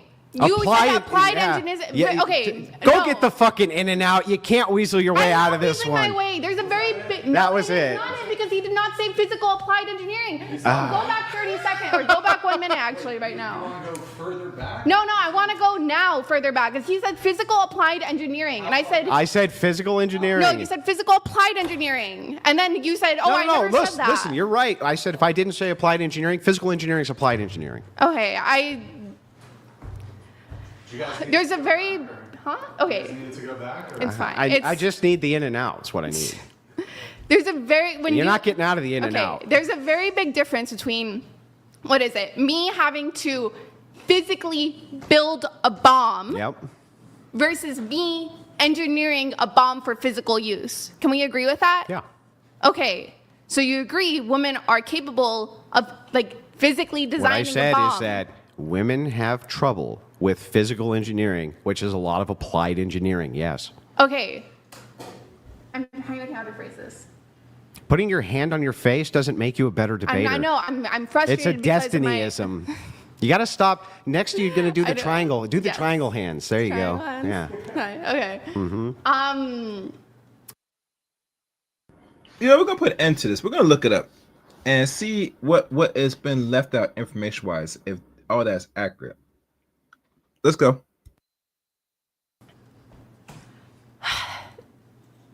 Applied engineering, or I want to even say physical applied engineering, and maybe I'm just wrong here. Maybe we can Google the definitions. There's a difference between design, right, and designing things for application and for use, versus actually physically building those things. Yeah. Most engineering, and maybe I'm wrong here. I'm open to being wrong. Is focused on design. It's not focused on me actually building those things. That's somebody else's job. That would be the person I'm talking about. Okay. You see, the But person. we so specifically hang were on. talking about You design. can design a house, right? Yes. But somebody has to build the house. Yes. You're the designer going to build the house. Yeah. Okay. So when I say that women have trouble with physical engineering, what I'm saying is that when they have to actually apply past this is in my mind and build the fucking thing, where you need the engineers to actually build it, They have a big fucking struggle with that. Okay, but that's interesting because I asked you specifically, do you think women are going to have trouble designing bombs? And I said no. I said, but what they have trouble with is physical I think, engineering. Maybe my reality is being like lapsed or something with yours or something because I thought you specifically said, yes, they're going to have trouble with it. They do have trouble because of the physical application But these are two separate things. Yes, but what I'm saying to you is that, listen, if you have women who are just there in an engineering, all the men are off at war, okay? This was the point of this. All the men are off at war, and a woman designs a phenomenal bomb, like the bestest bomb ever. Doesn't matter if she can't fucking build it, or the other women around can't fucking build it if it requires the male engineers. That's the point. Okay. Here's another thing. It does require a level of strength to build things. However, we also, and I'm saying machinery as if it's like this really complicated thing, but I'm talking about like simple like pulley or lever systems. Ever since like humanity first could build things to get out of having to use their brute physical strength, they have. And this has come to the advantage of both men and women who are capable of doing this. I'm not saying men and women are one-on-one when it comes to physical strength. Then I've never said that. Then why haven't they been building shit forever? They have. What? They have. Maybe not in the same way. I'll tell you what. Name one single female invention. I'm trying to think of what is it. There's a specific tool in agriculture. What's it called? I can't. Let's Google it right now. No, let's not. Can you just name it? No, I am gonna. No. Name it. You What? can't name a single one. I can't. You got to Google it. Well, what is it? You're just asking. Oh my goodness. You can't make this ish up, man. God damn it! You can't make this shit up! God damn it! You can't make this shit up! Sweetie, baby, listen. If you can't name off the back of your head of some that is an innovation, particularly an engineer technology or something that was invented, you got problems. That tells me in the back of your mind you didn't think this through.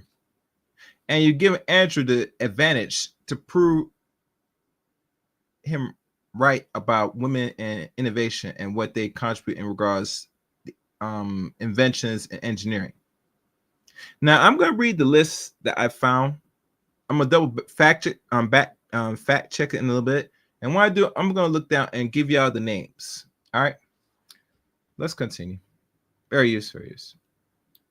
Me about specifically. You said women invent shit all the time. What? What are they inventing? They literally specifically invented like a form of agriculture that had to do with like, what is it? Oh, like rotational crop fielding, something like that. Like that's the exact terminology or something. No. Can you think of a tool? I don't think you can even bring back the like first tools to like man or woman. Like I don't think you have like the first like I don't think it's fair to say the first spear was like built by a man or the first hammer. Why not? Because we have no evidence of that. We just have evidence of humans using tools. Yeah, we know who brewed the first beers. They were monks.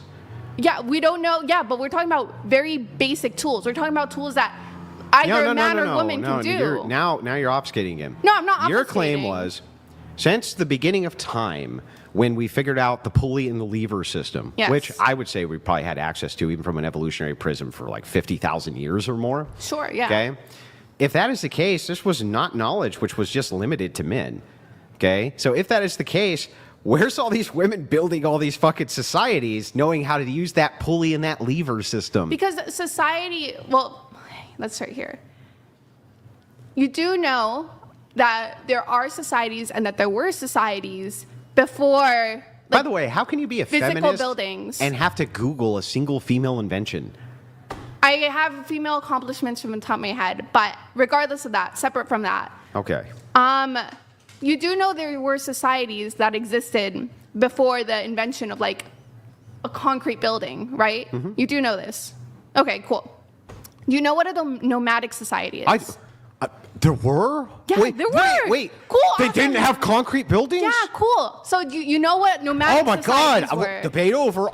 Concede. You know, okay. No, I didn't know that. Now you didn't know that nomadic just blew my societies mind. existed. There was societies which existed without concrete Yes, buildings. I know it's very hard to believe. Go ahead. So you know about nomadic societies, right? Yeah, sure. Okay. So you know, for like tens of thousands, if not a lot more years, the way that humans lived, for the vast majority of societies humans lived in were nomadic societies, right? Yes. The answer is yes. So wait a second. We're not sure. Here's why. We do know that we had civilizations up to 10,000 years ago, real civilizations that had governments and writing and sophisticated individuals who ran inside those civilizations. So when you say most of these societies were nomadic, We're talking not about sure early... because we've lost tons and tons of information on even the societies which existed 10,000 years ago. There could have been great societies which existed before that. Not sure about that. Okay. Not sure I'm willing to concede that most of them, even up to 20,000 years ago, were nomadic. Okay. At least according to most like modern anthropologists and even those beforehand, what seems to be... When you use that tone like Sorry. this, it actually doesn't help your case, but it is annoying. Well, I want right. to maybe Anyway, go ahead. annoy a little bit because it's just my voice. It's the Destiny tone. Why do you all not- do? I don't Why do you even all do watch that Destiny. anyway? So we look at the da and the da da da da da da Okay. and the da da and the da da. Right? So when we look at most societies, I'm just gonna keep doing it because you keep calling out, so it's harder to even like forget. Basically, throughout most human history, we were nomadic creatures. We would basically hunt and, travel in groups essentially. And then it usually became like once the first agricultural revolution came, where we were like, oh my God, we could actually stay in this area. We can actually grow things here. We don't have to constantly move from one place to another and place to animal another husbandry place. and all of this. I don't know what this has to do with anything. Because you're saying, oh, why weren't women essentially building like these intense architectural They've had at least designs? 10,000 years. 10,000 years of recorded history. The fact is, we've had societies for, tens of thousands of years that just weren't based on like having to have physical structure to function. Like that's just it. This came as Yeah, but that would be for men. And so what I'm saying is when we did, which is at least 10,000 years, we've had standing buildings with structures that had some kind of government in them, this type of thing. At least you would agree 4,000 years ago.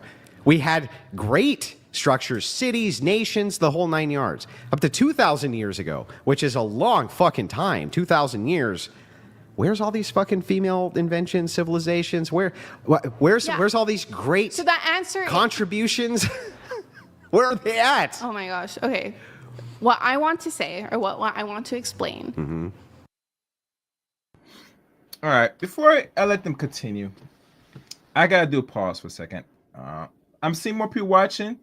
Likes are free, people. You can hit the like button. If you're gonna watch, give the video a like.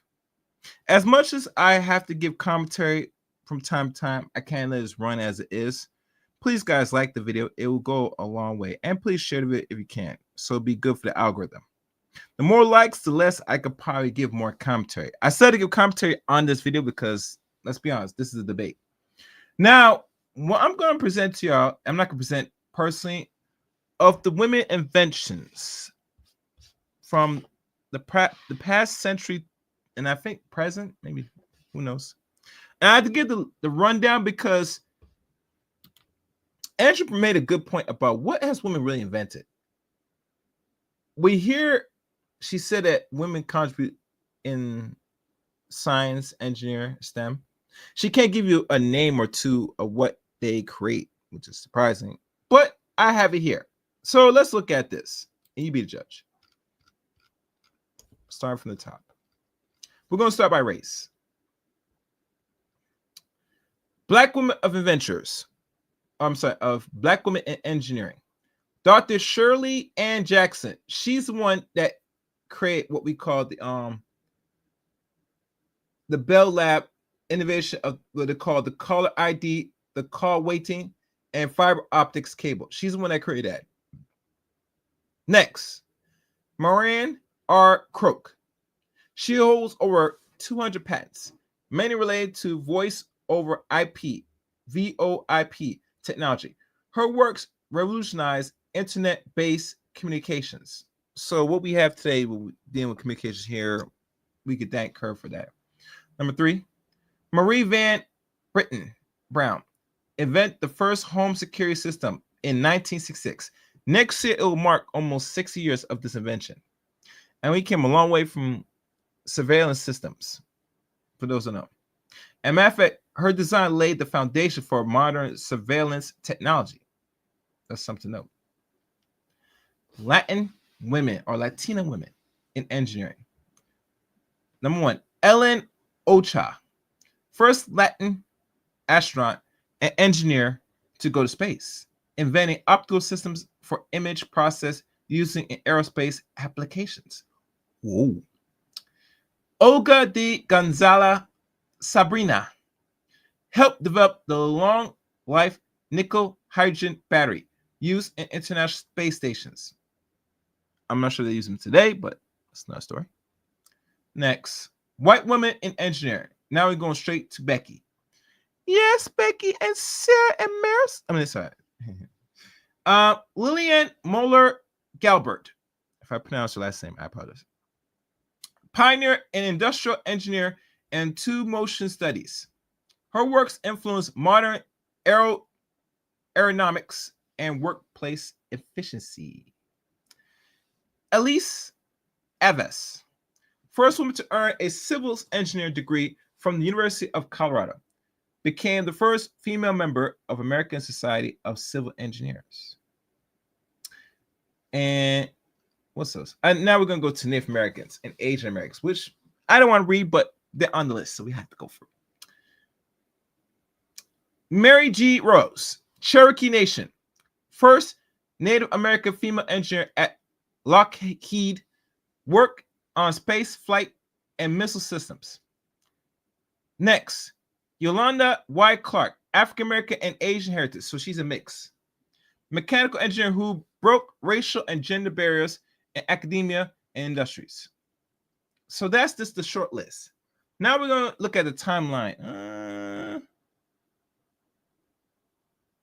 Let me look.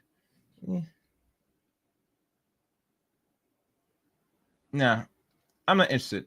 All right, let's continue the tape. But you get the gist of things. And that's not a big list, to be honest with y'all.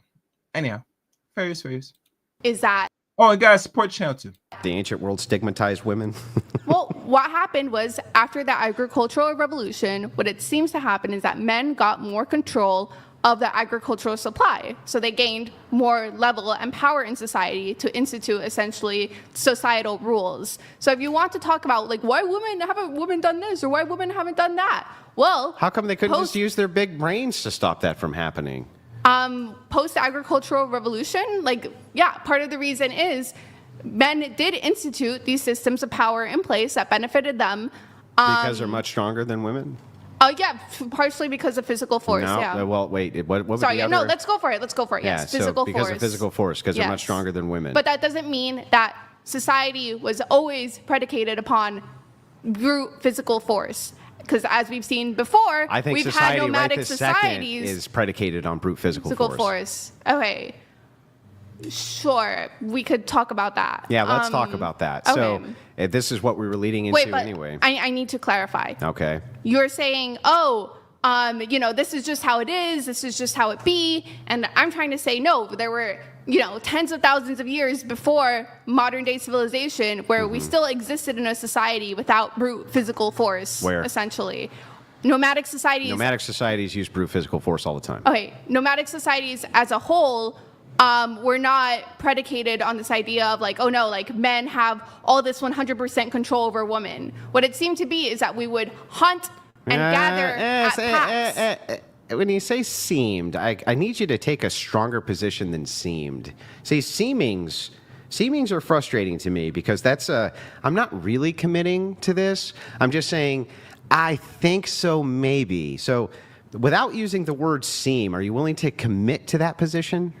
I'm willing to commit to the fact that the way that early human society formed and was structured was basically around, like nomadic principles of essentially always moving, hunting in packs as groups together, taking care of children together, like basically wandering around the globe in the pursuit of like, you know, Yeah, but bigger civilization's predicated on force. You agree with that? Yes, I would say after, yeah. Okay, and After- including this one. We're talking about modern civilization, yes. Yes. Okay, well, modern being whatever civilization, post-agricultural- whatever civilization is post-agricultural stationary. revolution. Post-agricultural revolution. Yeah, so that's all predicated on physical force. Somewhat, but I'll say yes for now. Okay, so men have the monopoly on this force? Not anymore, but they did. How do we not have a monopoly on force now? What happened was essentially with the invention of modern weaponry, which became like essentially like a great equalizer, and not just modern weaponry, but also the ability. I guess we can say bombs are a type of modern weaponry. You realize modern weaponry still requires physical strength to use. Yeah, I don't disagree with that. But the point is, if I have a gun and you don't, you're fucked. Yeah, but what if you have a gun and I have a gun? Yeah, Who has the problem advantage? is not everybody is strapped all the time. Yeah, but The it vast doesn't. majority- It doesn't No, need it to does be. matter. No, It does. 100%. It does. I can demonstrate this for you. Okay, it does matter because if I had a gun in this room right now, it would make me basically the czar of violence or whatever. But you would be disadvantaged compared to men who had them. Maybe. Well, I can demonstrate this. I know for you're you. gonna talk. You're gonna talk about recoil and stuff like that. Nope, I'm just going to talk about a basic statistic. Which, Sure, go for it. so women have their guns taken away from them in physical altercations where they're defending themselves at like 10 times the rate that men do. Okay. Which means that 10 times the rate, right? But let's just say it's just double. Or let's just say it's just, I don't know, half again. There's still at a disadvantage to men even when it comes to having weapons. Yeah, there is. So men still, multitude- so even if you use the weapons as being a force multiplier, men would still have the advantage. There is a multitude of factors that are going into co-inflating in here. So, right, when it comes to women getting like their weaponry taken away from them, it could be argued that like, okay, maybe it's because women aren't necessarily like socialized to shoot per se. Because they're not as strong as men, and so Not so because I they're would not so strong as so men, here but no because look women are taught to be- Before I continue, I'm going to acknowledge the chat. Salute to Akiba. Appreciate what's good, brother. Even with modern weaponry, men still have the monopoly on force. Of course. And that's something she don't really understand. We have the power of force. And these ladies don't understand that little weapon that you hold that was created by men for your own protection. A man could take that. Now, a lot of people said women got gun, it's going to scare a whole bunch of men. Some men. It won't scare all of them. And the reason why, because most women by default is not going to use it unless they provoke to use so. And a lot of women are not going to risk themselves doing time in jail. I don't care what the laws say that if they doing self-defense, they're off. They'll get let off. No, that's not necessarily the case. Anybody agree, disagree with that? Let me know. All right, let's go. Very nurturing. That's and fucking loving. insane. Look, I'll demonstrate it for you really easy. I think you're gonna have to concede this point. If not, I don't even know where to go from there. If a woman who is not you but has the same amount of firearms training that you do is twice as strong as Lol you Paladins donated $100. Wow, what a gross misunderstanding of history. No concept at all of where our foods come from. Try and go kill a cow with some stone tools, princess. How is that not brute force? That's true. Well, that's the part of the force predicate, but we're getting to it. If a woman who was not you, but had the exact same amount of weapons training that you did, was twice as strong as you, would she have an advantage with weapons over you? She had more training, Same. but she was more strong than me. She was just double your strength, but had the same amount of weapons knowledge. Would she have an Is she advantage? faster than me? She's just stronger. I'm not sure. Would she have an advantage over you if she was armed and you were not versus you were armed and she was not? She was armed, I'm not. Yes, if she's armed and you're not, She would have an advantage over me. and if you were armed and she was not, right? That have an advantage, well, you would have the advantage from the gun, right? Yes. But she would have an advantage over you if you were unarmed, right? If I was unarmed, yeah. So think of it this way. In this situation, If you had a gun and she did not, she would have more of an advantage than if she had a gun and you did not. You see what I'm saying? So it would still, her chances of being able to disarm you would still be better than your chances of disarming her in the same situation. Yeah, the question becomes essentially who shoots faster and more accurate. If we Well, both have fast a gun. is a matter of strength as well. Guns require great hand strength. You don't believe me? No, it's not that I don't believe you. I'll tell you what. Let's do this.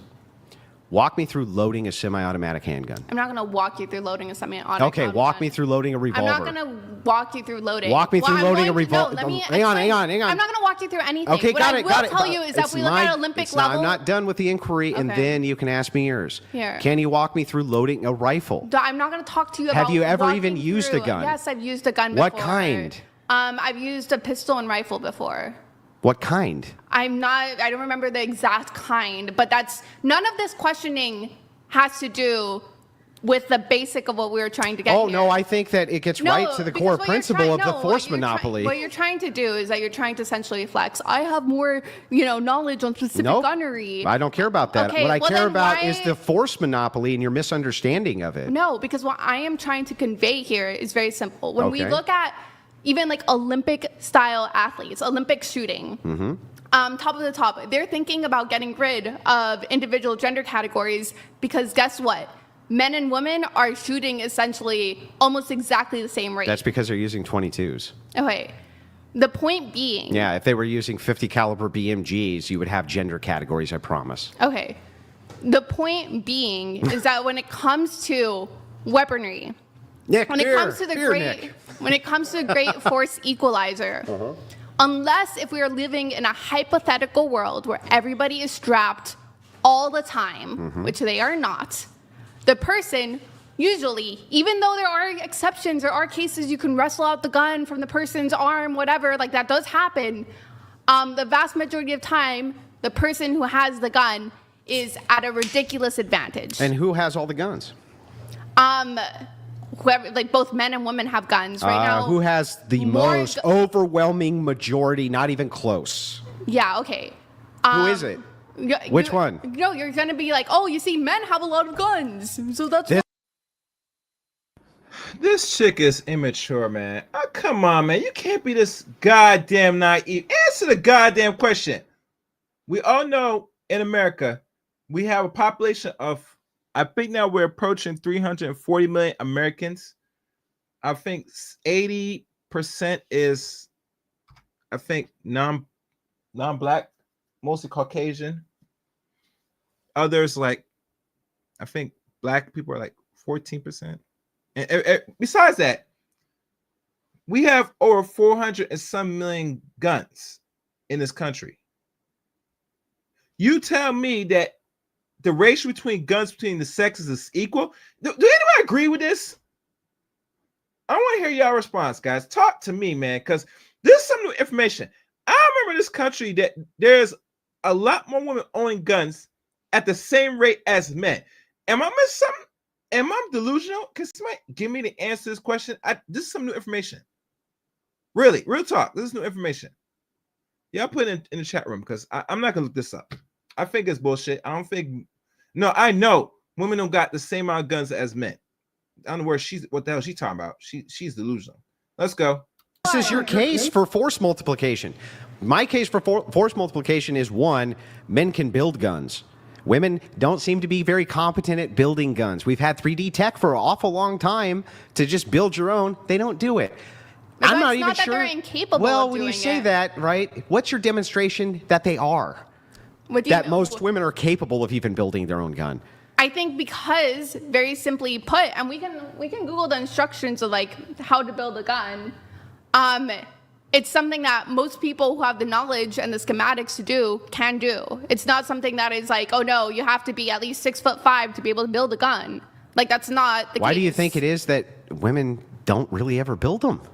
I think women are usually trained from a young age to not really be into stuff that are violent. I think that's generally the case. Well, wait, that's weird. There's nations in which women have to do mandatory military service. They're still not building even guns. in nations that have mandatory military service, there's still very specific roles that we generally push women and men to do. So how do you think that right now in modern society that men don't have the monopoly on force? How do women have any sort of comparable monopoly on force to men? I gotta know. What is it? The monopoly of force, even if you say like, oh no, men in general have more guns, therefore they have more monopoly on force. Well, they have the monopoly on force from physical strength. Yeah, I think it's also like Physical strength and the ability to produce things that are even make them even more powerful. Yeah, right? I think even the way that you're conceptualizing monopoly of force is, I don't want to say a gross misrepresentation, but a little bit. Here, let's phrase it this way. Okay. How do you think war, I think I know what I'm going to get to. Oh, whatever. Okay. You are equating the ability to use brute force to the ability of power. Or you're saying power essentially comes from the ability of being like physically powerful. Yeah, no. That's where we have a fundamentally disagreement. Okay, so powerful people don't rely on enforcement. Powerful people don't just rely on brute force. No, that's not what I said. Wait, let me finish. That wasn't what I said. I know, you said on enforcement. Mm-hmm. And what does enforcement rely on? Multiple different things. What? One of them, I'll grant you, one of them is physical. Lol Paladins donated $100. It's the same reason there are no women Navy SEALs. It's not because their co-workers will tease them. It's because we don't want women to be in the Navy and the SEALs. It's eliminating stigma. terrorists and protecting their country. It's not because Pixie over here couldn't walk me through how to load a gun. It's because the stigma against women in the Navy is preventing them from completing basic underwater demolition training. Let's focus. All right, I'm focusing. One of the ways to enforce power is through brute force. That is one way. No, all power is going to have enforcement. All. Yeah, but there's different types of enforcement. Okay, but all of it's going to reduce to brute force. No, I disagree. Okay, give me a power dynamic that's not going to reduce to brute force. Let's say you have a person. Akbar wrote, you see how the listening to attempt counters where they think our question is going. Yeah. And the funny thing, Kabah, and I could have looked it up on what the percentage of genders hold the amount of guns in America. And I'm going to be honest with you. The reason I'm not going to look that up personally is because women by default are not prone to defend themselves in an uncertain environment. They depend and rely on men to protect them. That's the end of the story. There are some women, let's be real, have weapons like maybe knives, pepper spray, but 9 times they're not going to own and carry guns like that, because a gun is a dangerous weapon. And we all know the mind of a lot of women with a weapon and their emotional feelings is twice as dangerous for women owning a fire gun. I can't even go into the videos out here, like literally out here, a woman shooting guns at people when they go for their emotional nonsense. It's crazy. And oh, you're right. Okay. Al Bukai. I think I pronounced right. If I didn't, I apologize. But thank you for your correction.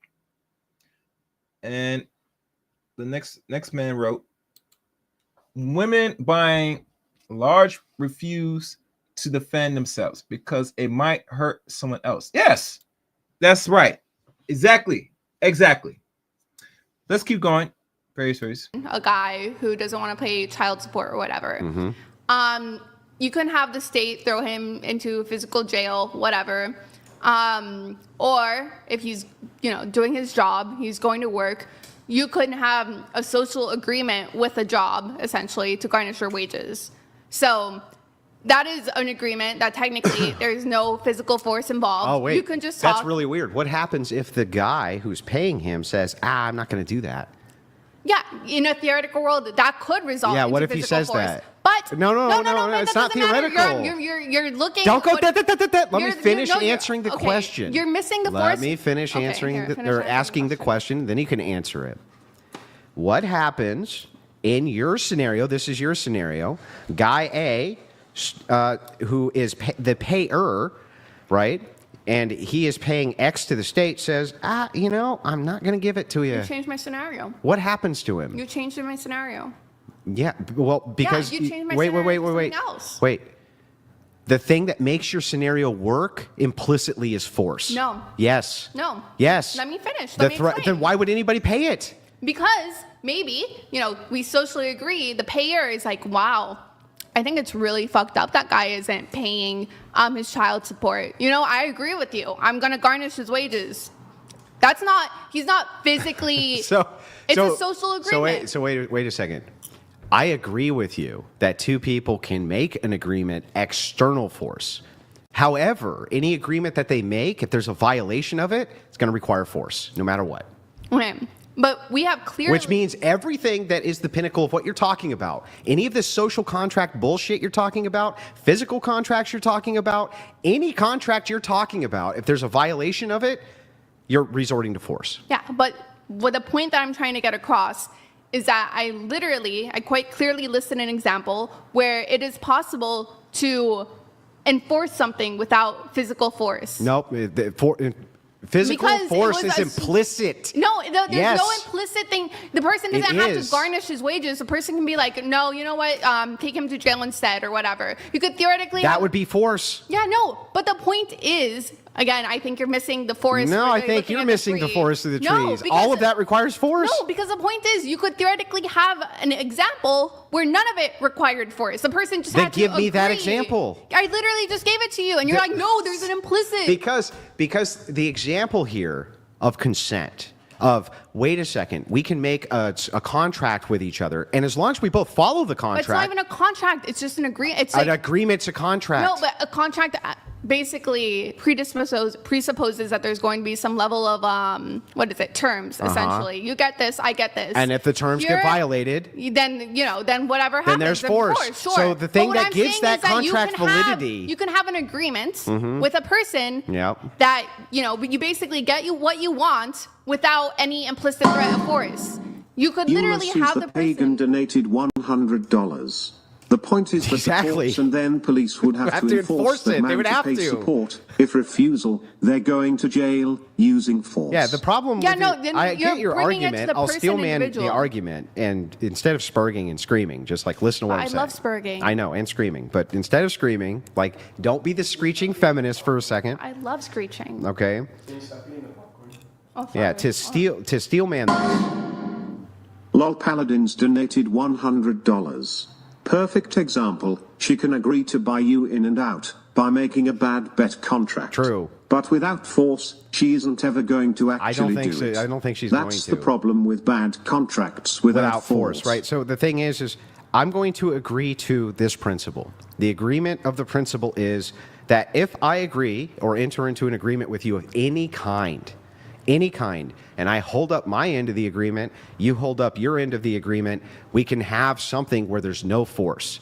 But what I am going to say is that there's an implicit underlying kind of thing here, which is saying if you don't agree, because otherwise why would we need agreements, or if you change the agreement, there's going to be some kind of repercussion. Otherwise, why would you even need an agreement in the first place? So if I say to you, okay, we're going to take this guy's fucking money. I agree with you. I'm going to garnish his wage. I'm going to give it to you. Great, you're right. There's no force at all that's applied there, but there is the threat implicitly of force if I suddenly say, I changed my fucking mind, right? Now it's, okay, now there's going to be a repercussion. So I still think that that's force doctrine. I'm not sure you've given me an example where it's not force doctrine. Do you think we can have, let's say in this theoretical society or whatever, you as an employer have either the right to agree with me, or you can say, oh no, you know what, you're gonna have to take it up with him instead, or individually through the state, whatever. As an employer, I'm gonna choose to step away from this and not, touch his wages or whatever. Such a society could exist, right? Where an employer opts to not deal with the state to basically, when it comes to garnishing their wages, you know what? Instead of me doing it, go to the bank instead. That's the first route would be... I guess the guy... Okay, let me check how we doing likes. Oh, we can do some more likes, guys. Come on. I know y'all watching from y'all cell phones. The like button is simple, man. Hit the like button, please. Hit the like button. Oh, one thing I forgot to mention. Anyone that donates $20 or more, you get a special super chat video. You want to see it? Donate $20 or more to the channel. Meanwhile, y'all know what time it is. I don't have to say nothing more. My money. I told you. Where is my money? Betty. Bring me everyone. I need my money. I need my money. What do you mean everyone?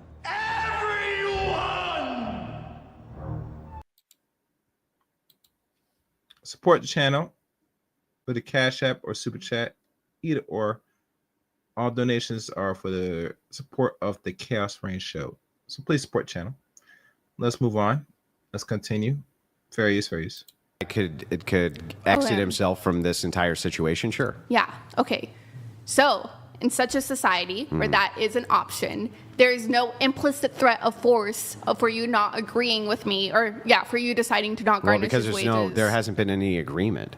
Yeah, no, but you could say, hey. So yeah, I guess in a And then you could pull in out a society where you make no agreements. Well, no, that's literally not what I'm saying. What I'm saying is that you could easily have a society where, you just agree with me. You're like, yeah, that guy fucking sucks. I'm going to garnish his wages. Don't worry about it. No, that society would still need force, yeah. I'm not saying this. I'm giving you an example. I'm giving you a specific Yeah, I know, example. but even in this specific example, it sure seems like the implicit threat of force Well, no, is still there. I'm telling you literally, hey, you know what? Like, we can basically institute this rule without any force, and then if you decide to step away from it, I'm not going to put a gun in your head and say, no, you have to garnish your wages. I have to go to the bank instead and do an agreement with that, and maybe that might involve force. But the point that I'm trying to get across is this is one example where we're able to institute a change without any force or implicit threat of force, because you don't have to say yes to me. In order for you to be capable of having a society which even exists, where you're allowed to have an agreement with somebody that they can back out of, and then you have to go external, you would have to have protectors of that society, right? Okay, yeah, sure. And would those protectors be like armed military guys with vests and fucking helmets and tanks and You're bombs talking about and police guns? force. Yeah, But wouldn't you have to have an enforcement arm? That wasn't the original question, essentially. No, the original thing is that society has all societies operate off of force doctrine, and men have the monopoly on force, and all you've done is demonstrate that that's true. No, the argument that you were originally presupposing or supposing, whatever, was that it is not possible to basically exert power without physical force. And I gave you an example. Yeah, that's not exerting power. No. Yes, it is. No, it's Getting not. a person's wages it's not. garnished is there's a an form implicit of power. threat of force there. No, but I literally gave you an example where you were not threatened by force to garnish their wages. How could you, for instance, lead a community, an entire community of hundreds of people, absent a force doctrine? How could that even be done? That's not, what is it? That was not the original. Well, that's power. That's exercising power. Okay. That's not what we were originally taught. Well, that's basically you're extrapolating to a larger example, because you can't contend with the fact that I did give you an example where no physical force had to be involved to execute power. It was power. Implicit in the contract itself. We literally just agreed that the person was not implicitly threatened, that they could say, I don't want to, and it would have to go to the bank or somewhere else. Okay, person B can back out of this entire arrangement and use no force. Yes. Don't disagree. However, that still leaves with person A, who wants the child support, person C, who doesn't. Yes, and that might involve force. I'm just Stop. Okay. So person A still exists. He still wants support, still wants to get it from personal C. We still have force. All you've done is say, if you back away from making an agreement of any kind socially with anybody, you don't have to worry about force doctrine. Okay, No, so what? That's not an exercise of power. In fact, the power dynamic here is the collector. He's the guy who has the power. The guy he's trying to collect from does not have the power. So guy A still has the power and is still exercising force. First of all, and now the example that you just gave me of guy A garnishing the wages, therefore he has the power, that's also an example where it's not physical force, where he's using money. It's backed with physical force. He's using essentially money or like the ability to like give money to leverage his power, which is another example of power not necessarily needing physical force. Okay, listen. Let's go through this scenario again. Guy A, he's our collector, right? Guy A is collector. Guy B is our middleman. You agree, right? Our middle guy, he's the guy you're collecting from. And then Guy C, he is our agent we're taking from. Okay, so we'll call him, well, we won't call him agent. We'll call him victim. Okay, so he's our victim. Okay. So our collector goes to our middleman and says, I want C's money. Okay? I want And victim's B agrees. He's like, great, I'll give you C's money. I don't give a fuck. Right? Now we've entered into an agreement. Now Guy B says, okay, I don't want to do this anymore. You're saying that under the laws of the land, Guy B can back out of that. Guy A can give him no repercussions for doing that. However, Guy B was never the guy who had the power here to begin with. He did. He Never. just garnished Guy the wages. A was the guy who was collecting from Guy B. Guy B only had the power to ever walk away from the arrangement, but had no power over the arrangement itself. Guy A is still in power, still has force, can still go after Guy C. Wait, that doesn't make any sense. Guy That's the only thing that makes sense. Guy B obviously still has power because he obviously could garnish the wages. He obviously has the ability to monetarily Guy A, control someone. Guy A. Here, pass me the thing. I'm Absent blind. Guy A, Guy B is not garnishing shit, right? Oh, okay. I don't see the. Guy A. Guy A is absent. Guy A. Guy B isn't garnishing anything, right? Okay, you're saying collector, middleman, And then our victim. and the middleman is the one who can garnish.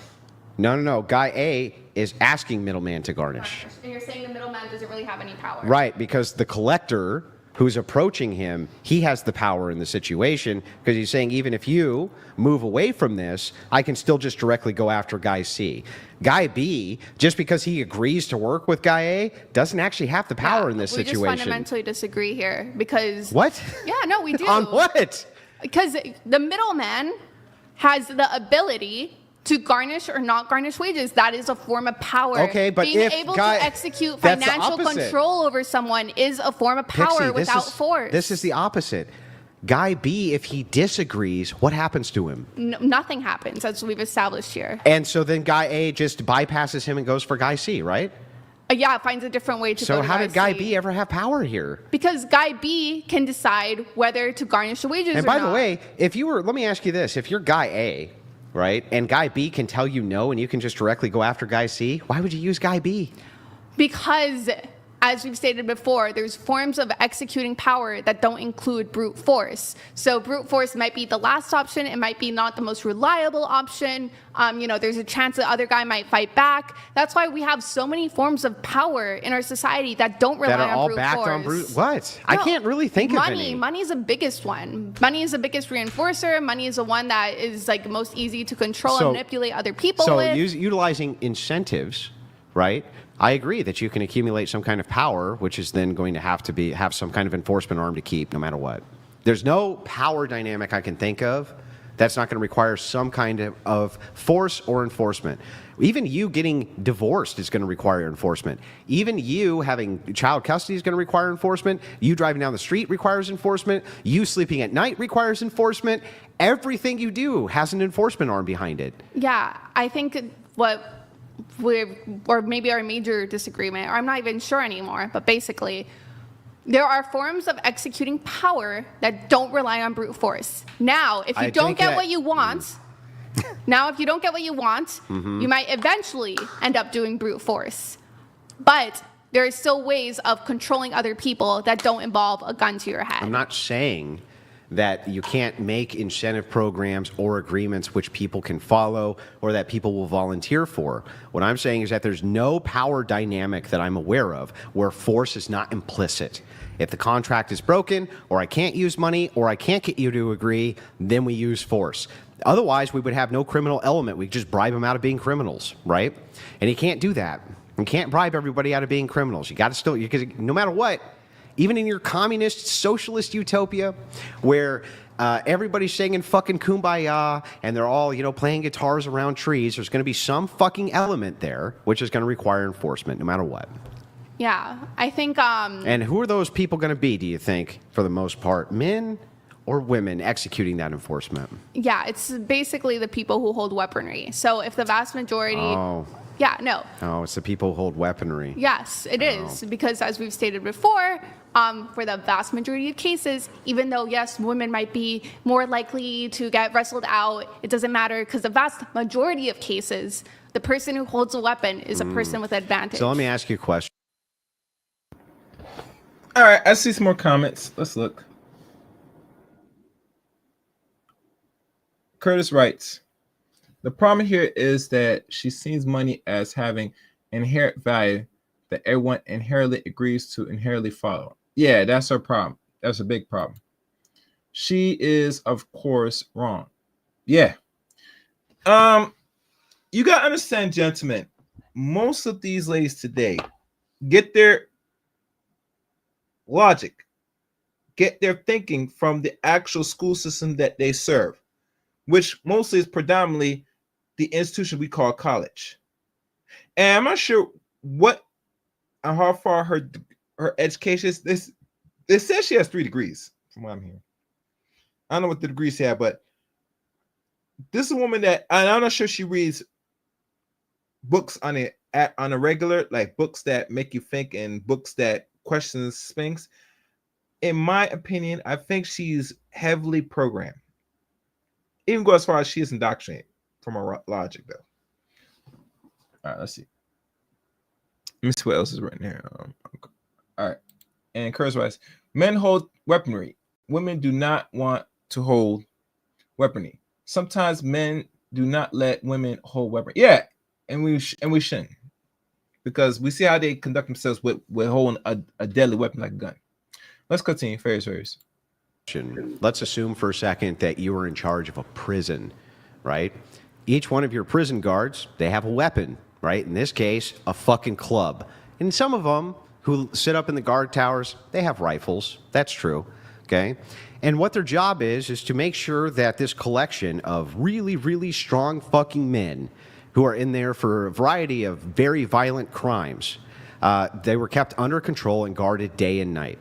You could choose the most qualified security team possible for this.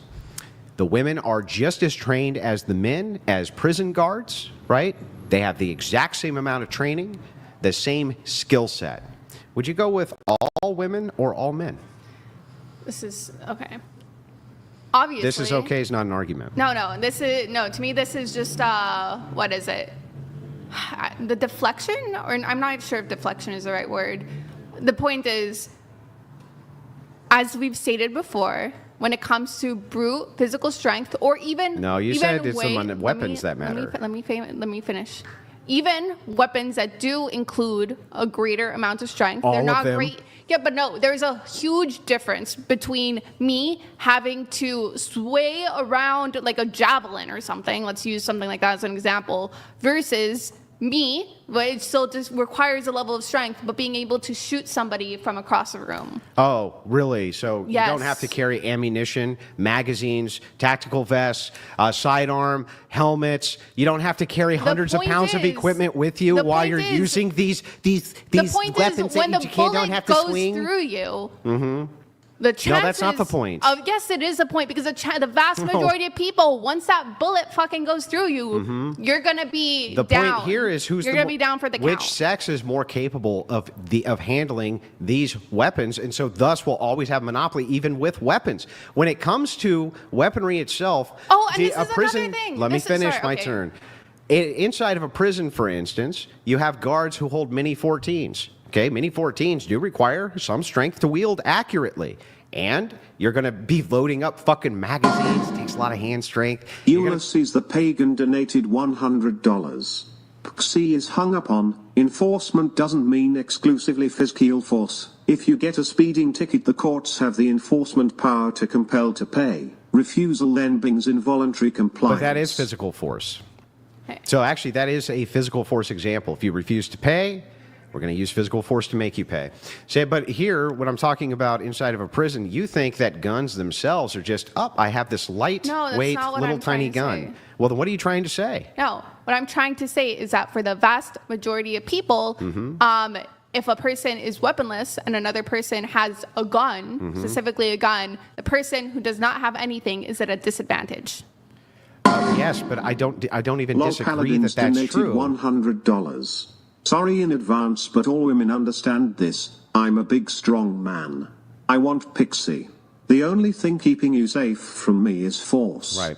Sleep comfortably tonight because force is protecting you from me. Okay. Yeah, so point- here's the thing. I'm gonna give you these two scenarios to try to take this to its logical conclusion as fast as we can. All the gun distribution in the United States, right this second, overnight, okay, disappear from the hands of men and are redistributed to all women in the United States. They now have every gun inside of the United States. That's what they have. The men have 0 guns. They have none, not a single one, okay? And the women collectively decide, we're going to enslave men, okay? That's what they decide. They have all the guns. They should be able to enslave all the men, right? No, I don't think so. I think, Well, to answer this question, they might, well, I'm not sure if they have the capability to enslave all men, but let's be fair, honest here. If women got all the guns and the mindset of how they thinking and how they moving in regards or in feminism, thinking, logic, rhetoric, I think they will plot to start deleting a lot of men.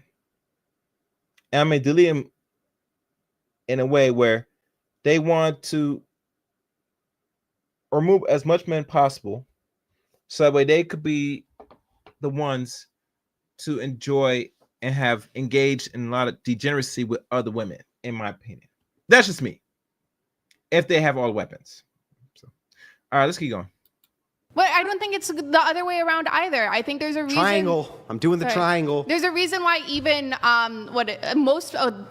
there's a reason why even most patriarchal societies fall down, even if men do have the monopoly of violence in those areas as well. And the reason why is because the way that What warfare. patriarchies are falling down? They're doing fine. I don't know. Well, do you think the United States is the same patriarchy it was 100 years ago? It's never been. It was a republic from the gate. Okay. Do you think a patriarchy and republic are fundamentally opposing? I thought It can be, yeah. But what I'm They can, saying but is they're not that always.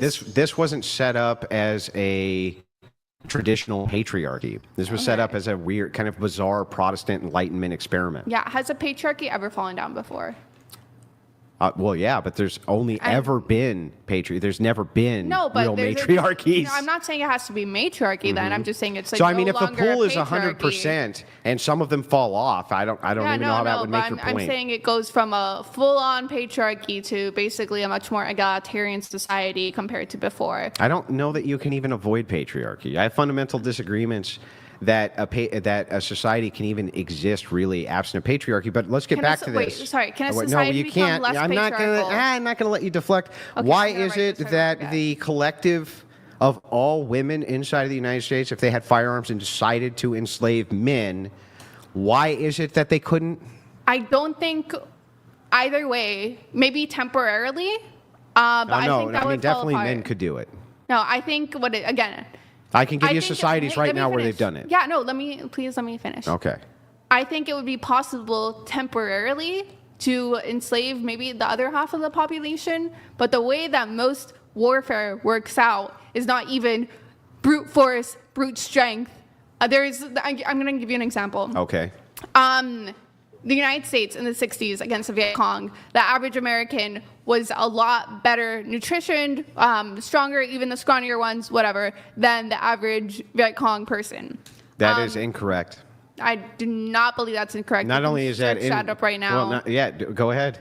Here. So the Viet Cong operated on a fish rice diet. They were extremely strong. They were very lithe. And they were able to operate for way longer periods of time absent food than the American soldier was. They were not weaklings by any I'm not saying that they were weaklings. metric. I didn't say they were weaklings. I'm saying that yeah, it did not seem like the nutritional standard was necessarily the same. It was better.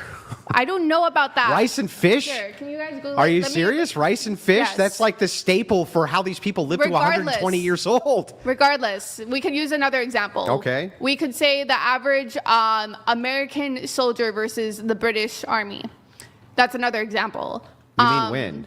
In the 1800s, like when we were, or sorry, before 1800s. You mean in the 1700s during the Revolution? Yes, 1700s. Yeah, the British were way better. They had way better nutrition. Men couldn't cook. Yeah, and we still somehow won. Why? Yeah, because of the French.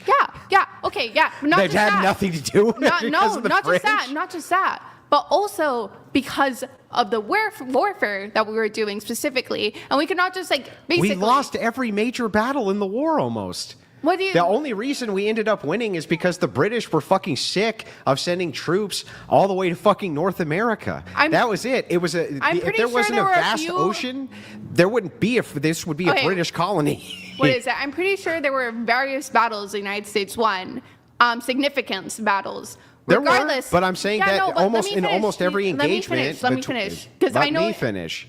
But in almost every engagement, the British soldier was better trained, better equipped, better outfitted, and had better nutrition, and they won the vast majority of the conflicts. Yeah, I'm not 100% sure if that's true. It's true. I also don't think they won basically. The militia, they couldn't get 2 shots out of the fucking militia. Let me finish. They couldn't get 2 shots out of the militia. To my understanding, I remember from reading in history, the way that warfare was carried out between the British and Americas was something that they were not necessarily used to because the American people at that time used what we would essentially modern day call like guerrilla warfare tactics. That was highly ineffective. No, guerrilla warfare is known for being super freaking effective. It was not during that time period. And here's why.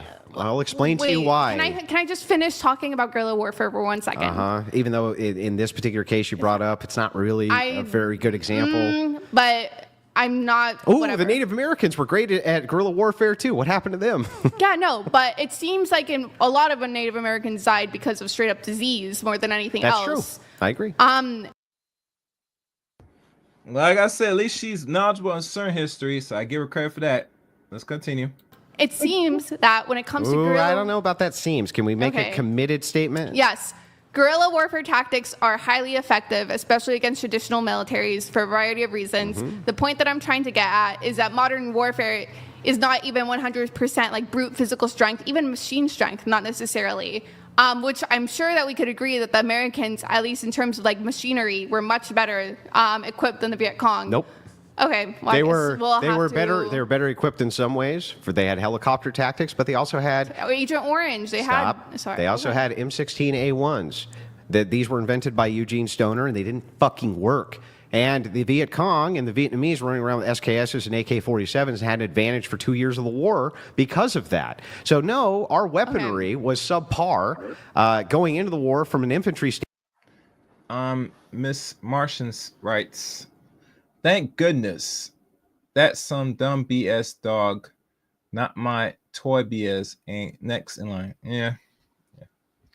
Let's continue. Grace. Standard. We went from Thompsons to M16s. Terrible idea by Robert McNamara. That aside, you don't even know what I'm talking about. Okay, but here's the thing. No, let you nothing. You're going to listen for a second. I am listening. Because you're just trying to. I'm trying to explain to you what this. You brought this up. No, but you're not letting me finish my freaking sentence. I was going to say. Okay, well, when you're done, then say I'm done, and then when I say 2 words, don't cut me off. Okay. Go ahead. The point that I'm trying to get across is that it seems a lot of guerrilla warfare tactics, especially when it comes to like modern day fighting, whatever, are highly effective. And the reason for that being is that the way that warfare seems to work, or it seems to work a lot of times, is that, hey, if you're able to catch your enemy by surprise, if you're able to use subverted measures, if you're able to basically, catch them off guard, there is a tactical advantage to that. So when you're talking about a society that's like, oh, let's say all the men now suddenly have the guns, are they going to be like able to enslave women for eternity? The answer is not necessarily, because there are subvertive methods of fighting back that do make it impossible for, I think, any one gender to have a long-term, forever, for 100% in the future, complete control. Okay, then we'll limit it even. We'll limit it. Do you think that if the United States, all of the guns went over to the women, okay, and none of them, no men now had guns, none, okay? These are just gone. They wake up, their entire closet, all the magic. Lol Paladins donated $100. I won't let you besmirch the good name of Eugene Stoner. Absolutely nothing wrong with his rifle There was design. an inception, Blame the the ammunition military for was fucked. raining if you must.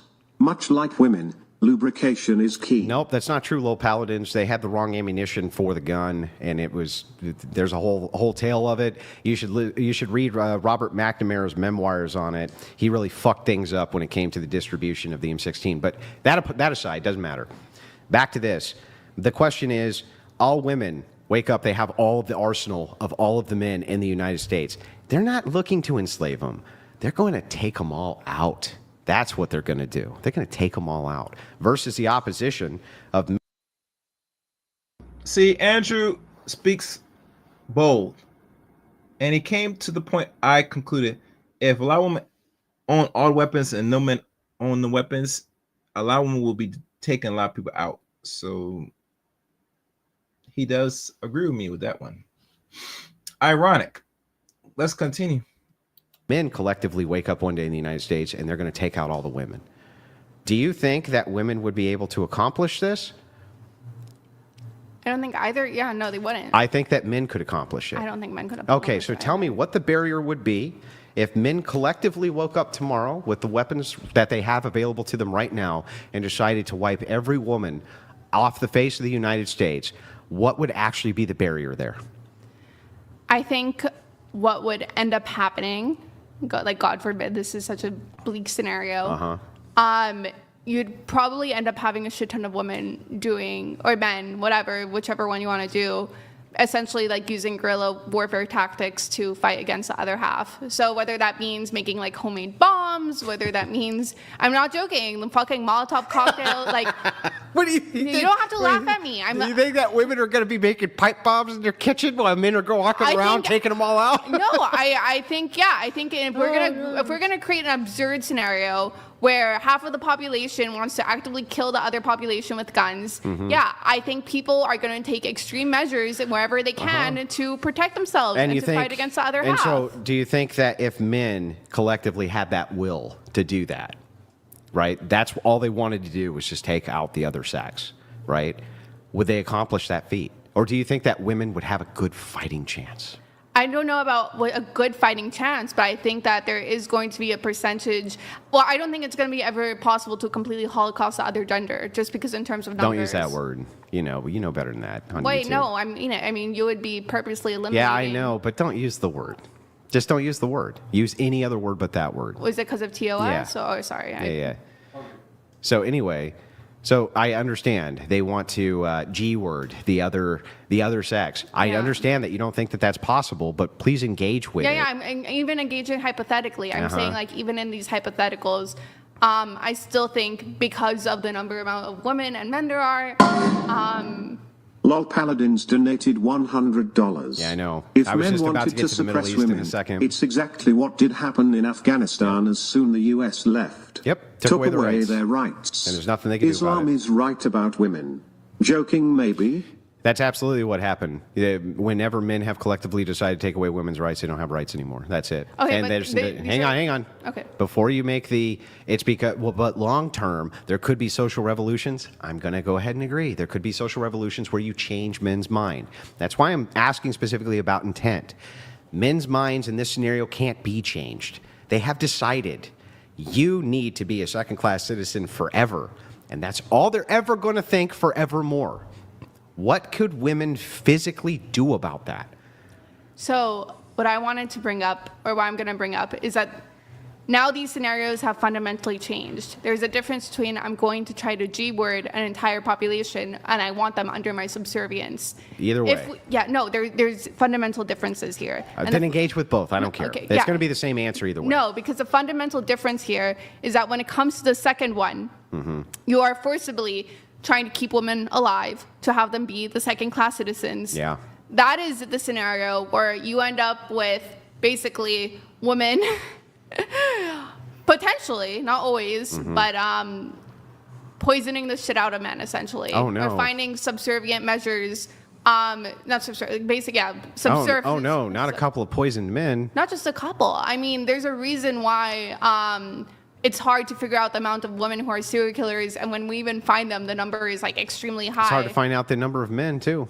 Well, it's a lot easier because men tend to use, I guess, like the brute force tactics versus poisonings tend to be a lot harder. We don't know how many men utilize poisoning, just like with women. We don't know. That's fair. But the point is that when it comes to basically being subversive, trying to fight against systems of oppression, it doesn't always have to be done in terms of brute force. There are other measures that people can take. For example, poisoning, which can be very effective and can go a long time without being traced to help overtake status quos. Or even more explicit methods, but the point is they're not up to your face, like guerrilla warfare. So if the G word, if the men decided to G word all women tomorrow, what do you, and they have the monopoly on force just in its current state, okay? I would actually like to know if General Daisy, like John Connor from the ashes rose like a fucking Terminator, right? Terminator destroyer. And she's like, I'm going to lead you to victory. I'm going to teach you how to smash those metal motherfuckers into junk, right? General Daisy is the leader of the female army who's going to stop these fucking men from G-wording them. What would General Daisy do? Yeah. To be clear, I don't think in such a society women will be able to overtake and put the status quo back in order. I think they would have to live basically the rest of their lives essentially like in hiding. Now let's reverse the role. Yeah, I think the same could be said with men. Yeah, you think that... So here's what I would say. I would say that if all of the weapons, including the nukes, were handed over to women tomorrow collectively inside of the United States, and we had no access to any of that immediately, and women said, we're taking all the men out, I think we would win in 3 days. Yeah, I think that's delusional. Yeah, okay, well, let me tell you what I would base this on. Okay, so day one, I think that men would grab chair legs and bars and things like this, and they would literally just run straight force at a few women, beat the tar out of them, take their guns, and then they would just continue the slew. And I don't think women could do much about it. I don't think if women were even going house to house, they could do much about it. And here's why I think that. Because I've seen trained officer after trained officer, right, try to subdue, even with lethal force, with firearms, men, and watch them fail time and time and time again against just average guys. They're not going up against UFC fighters. They're going up against fat old dudes like me, losing time and time again. How is it possible that these highly trained women who have been learning all sorts of self-defense, subduance, tactics, all of this, are losing to just randos? No training, no nothing. It's the brute force category, right?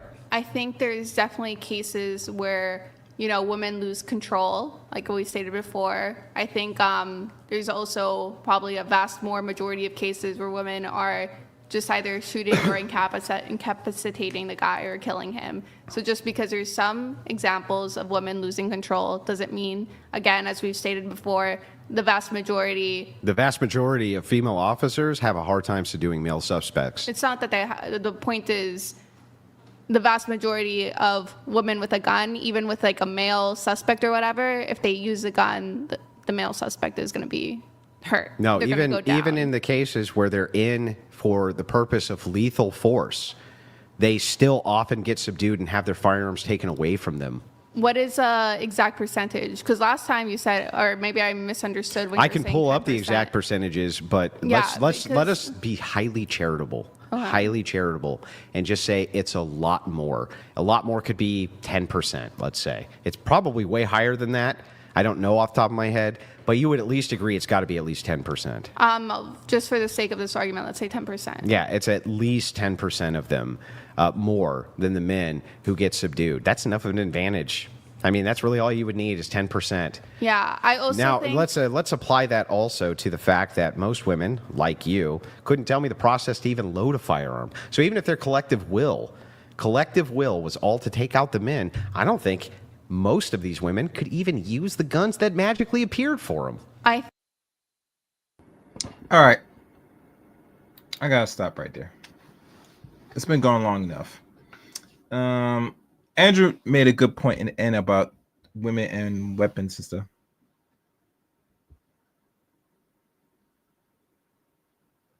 There's what? Anyhow, like I said before,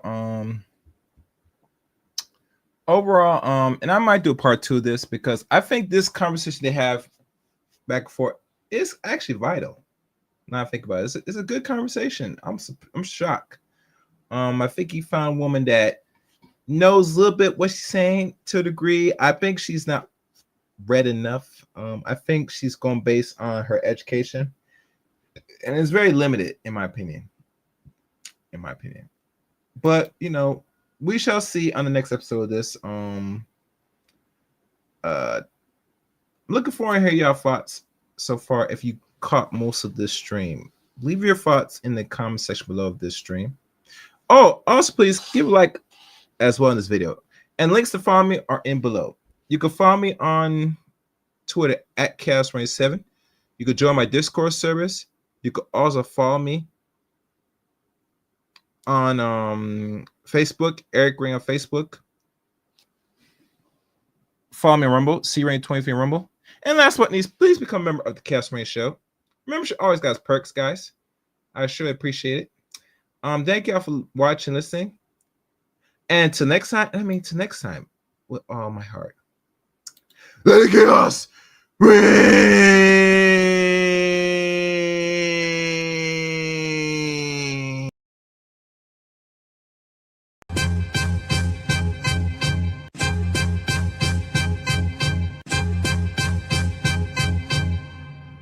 Man, fuck all you hoes.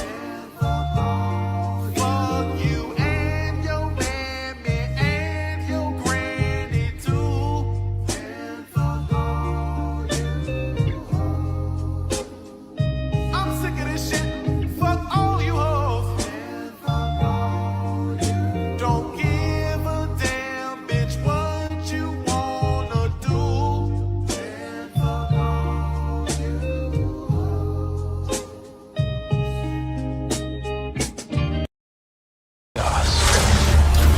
They like the chaos. They like the chaos. So when you're able to The chaos. let that chaos reign with, The chaos. let that chaos reign with, The chaos. let that chaos reign with, Must reign.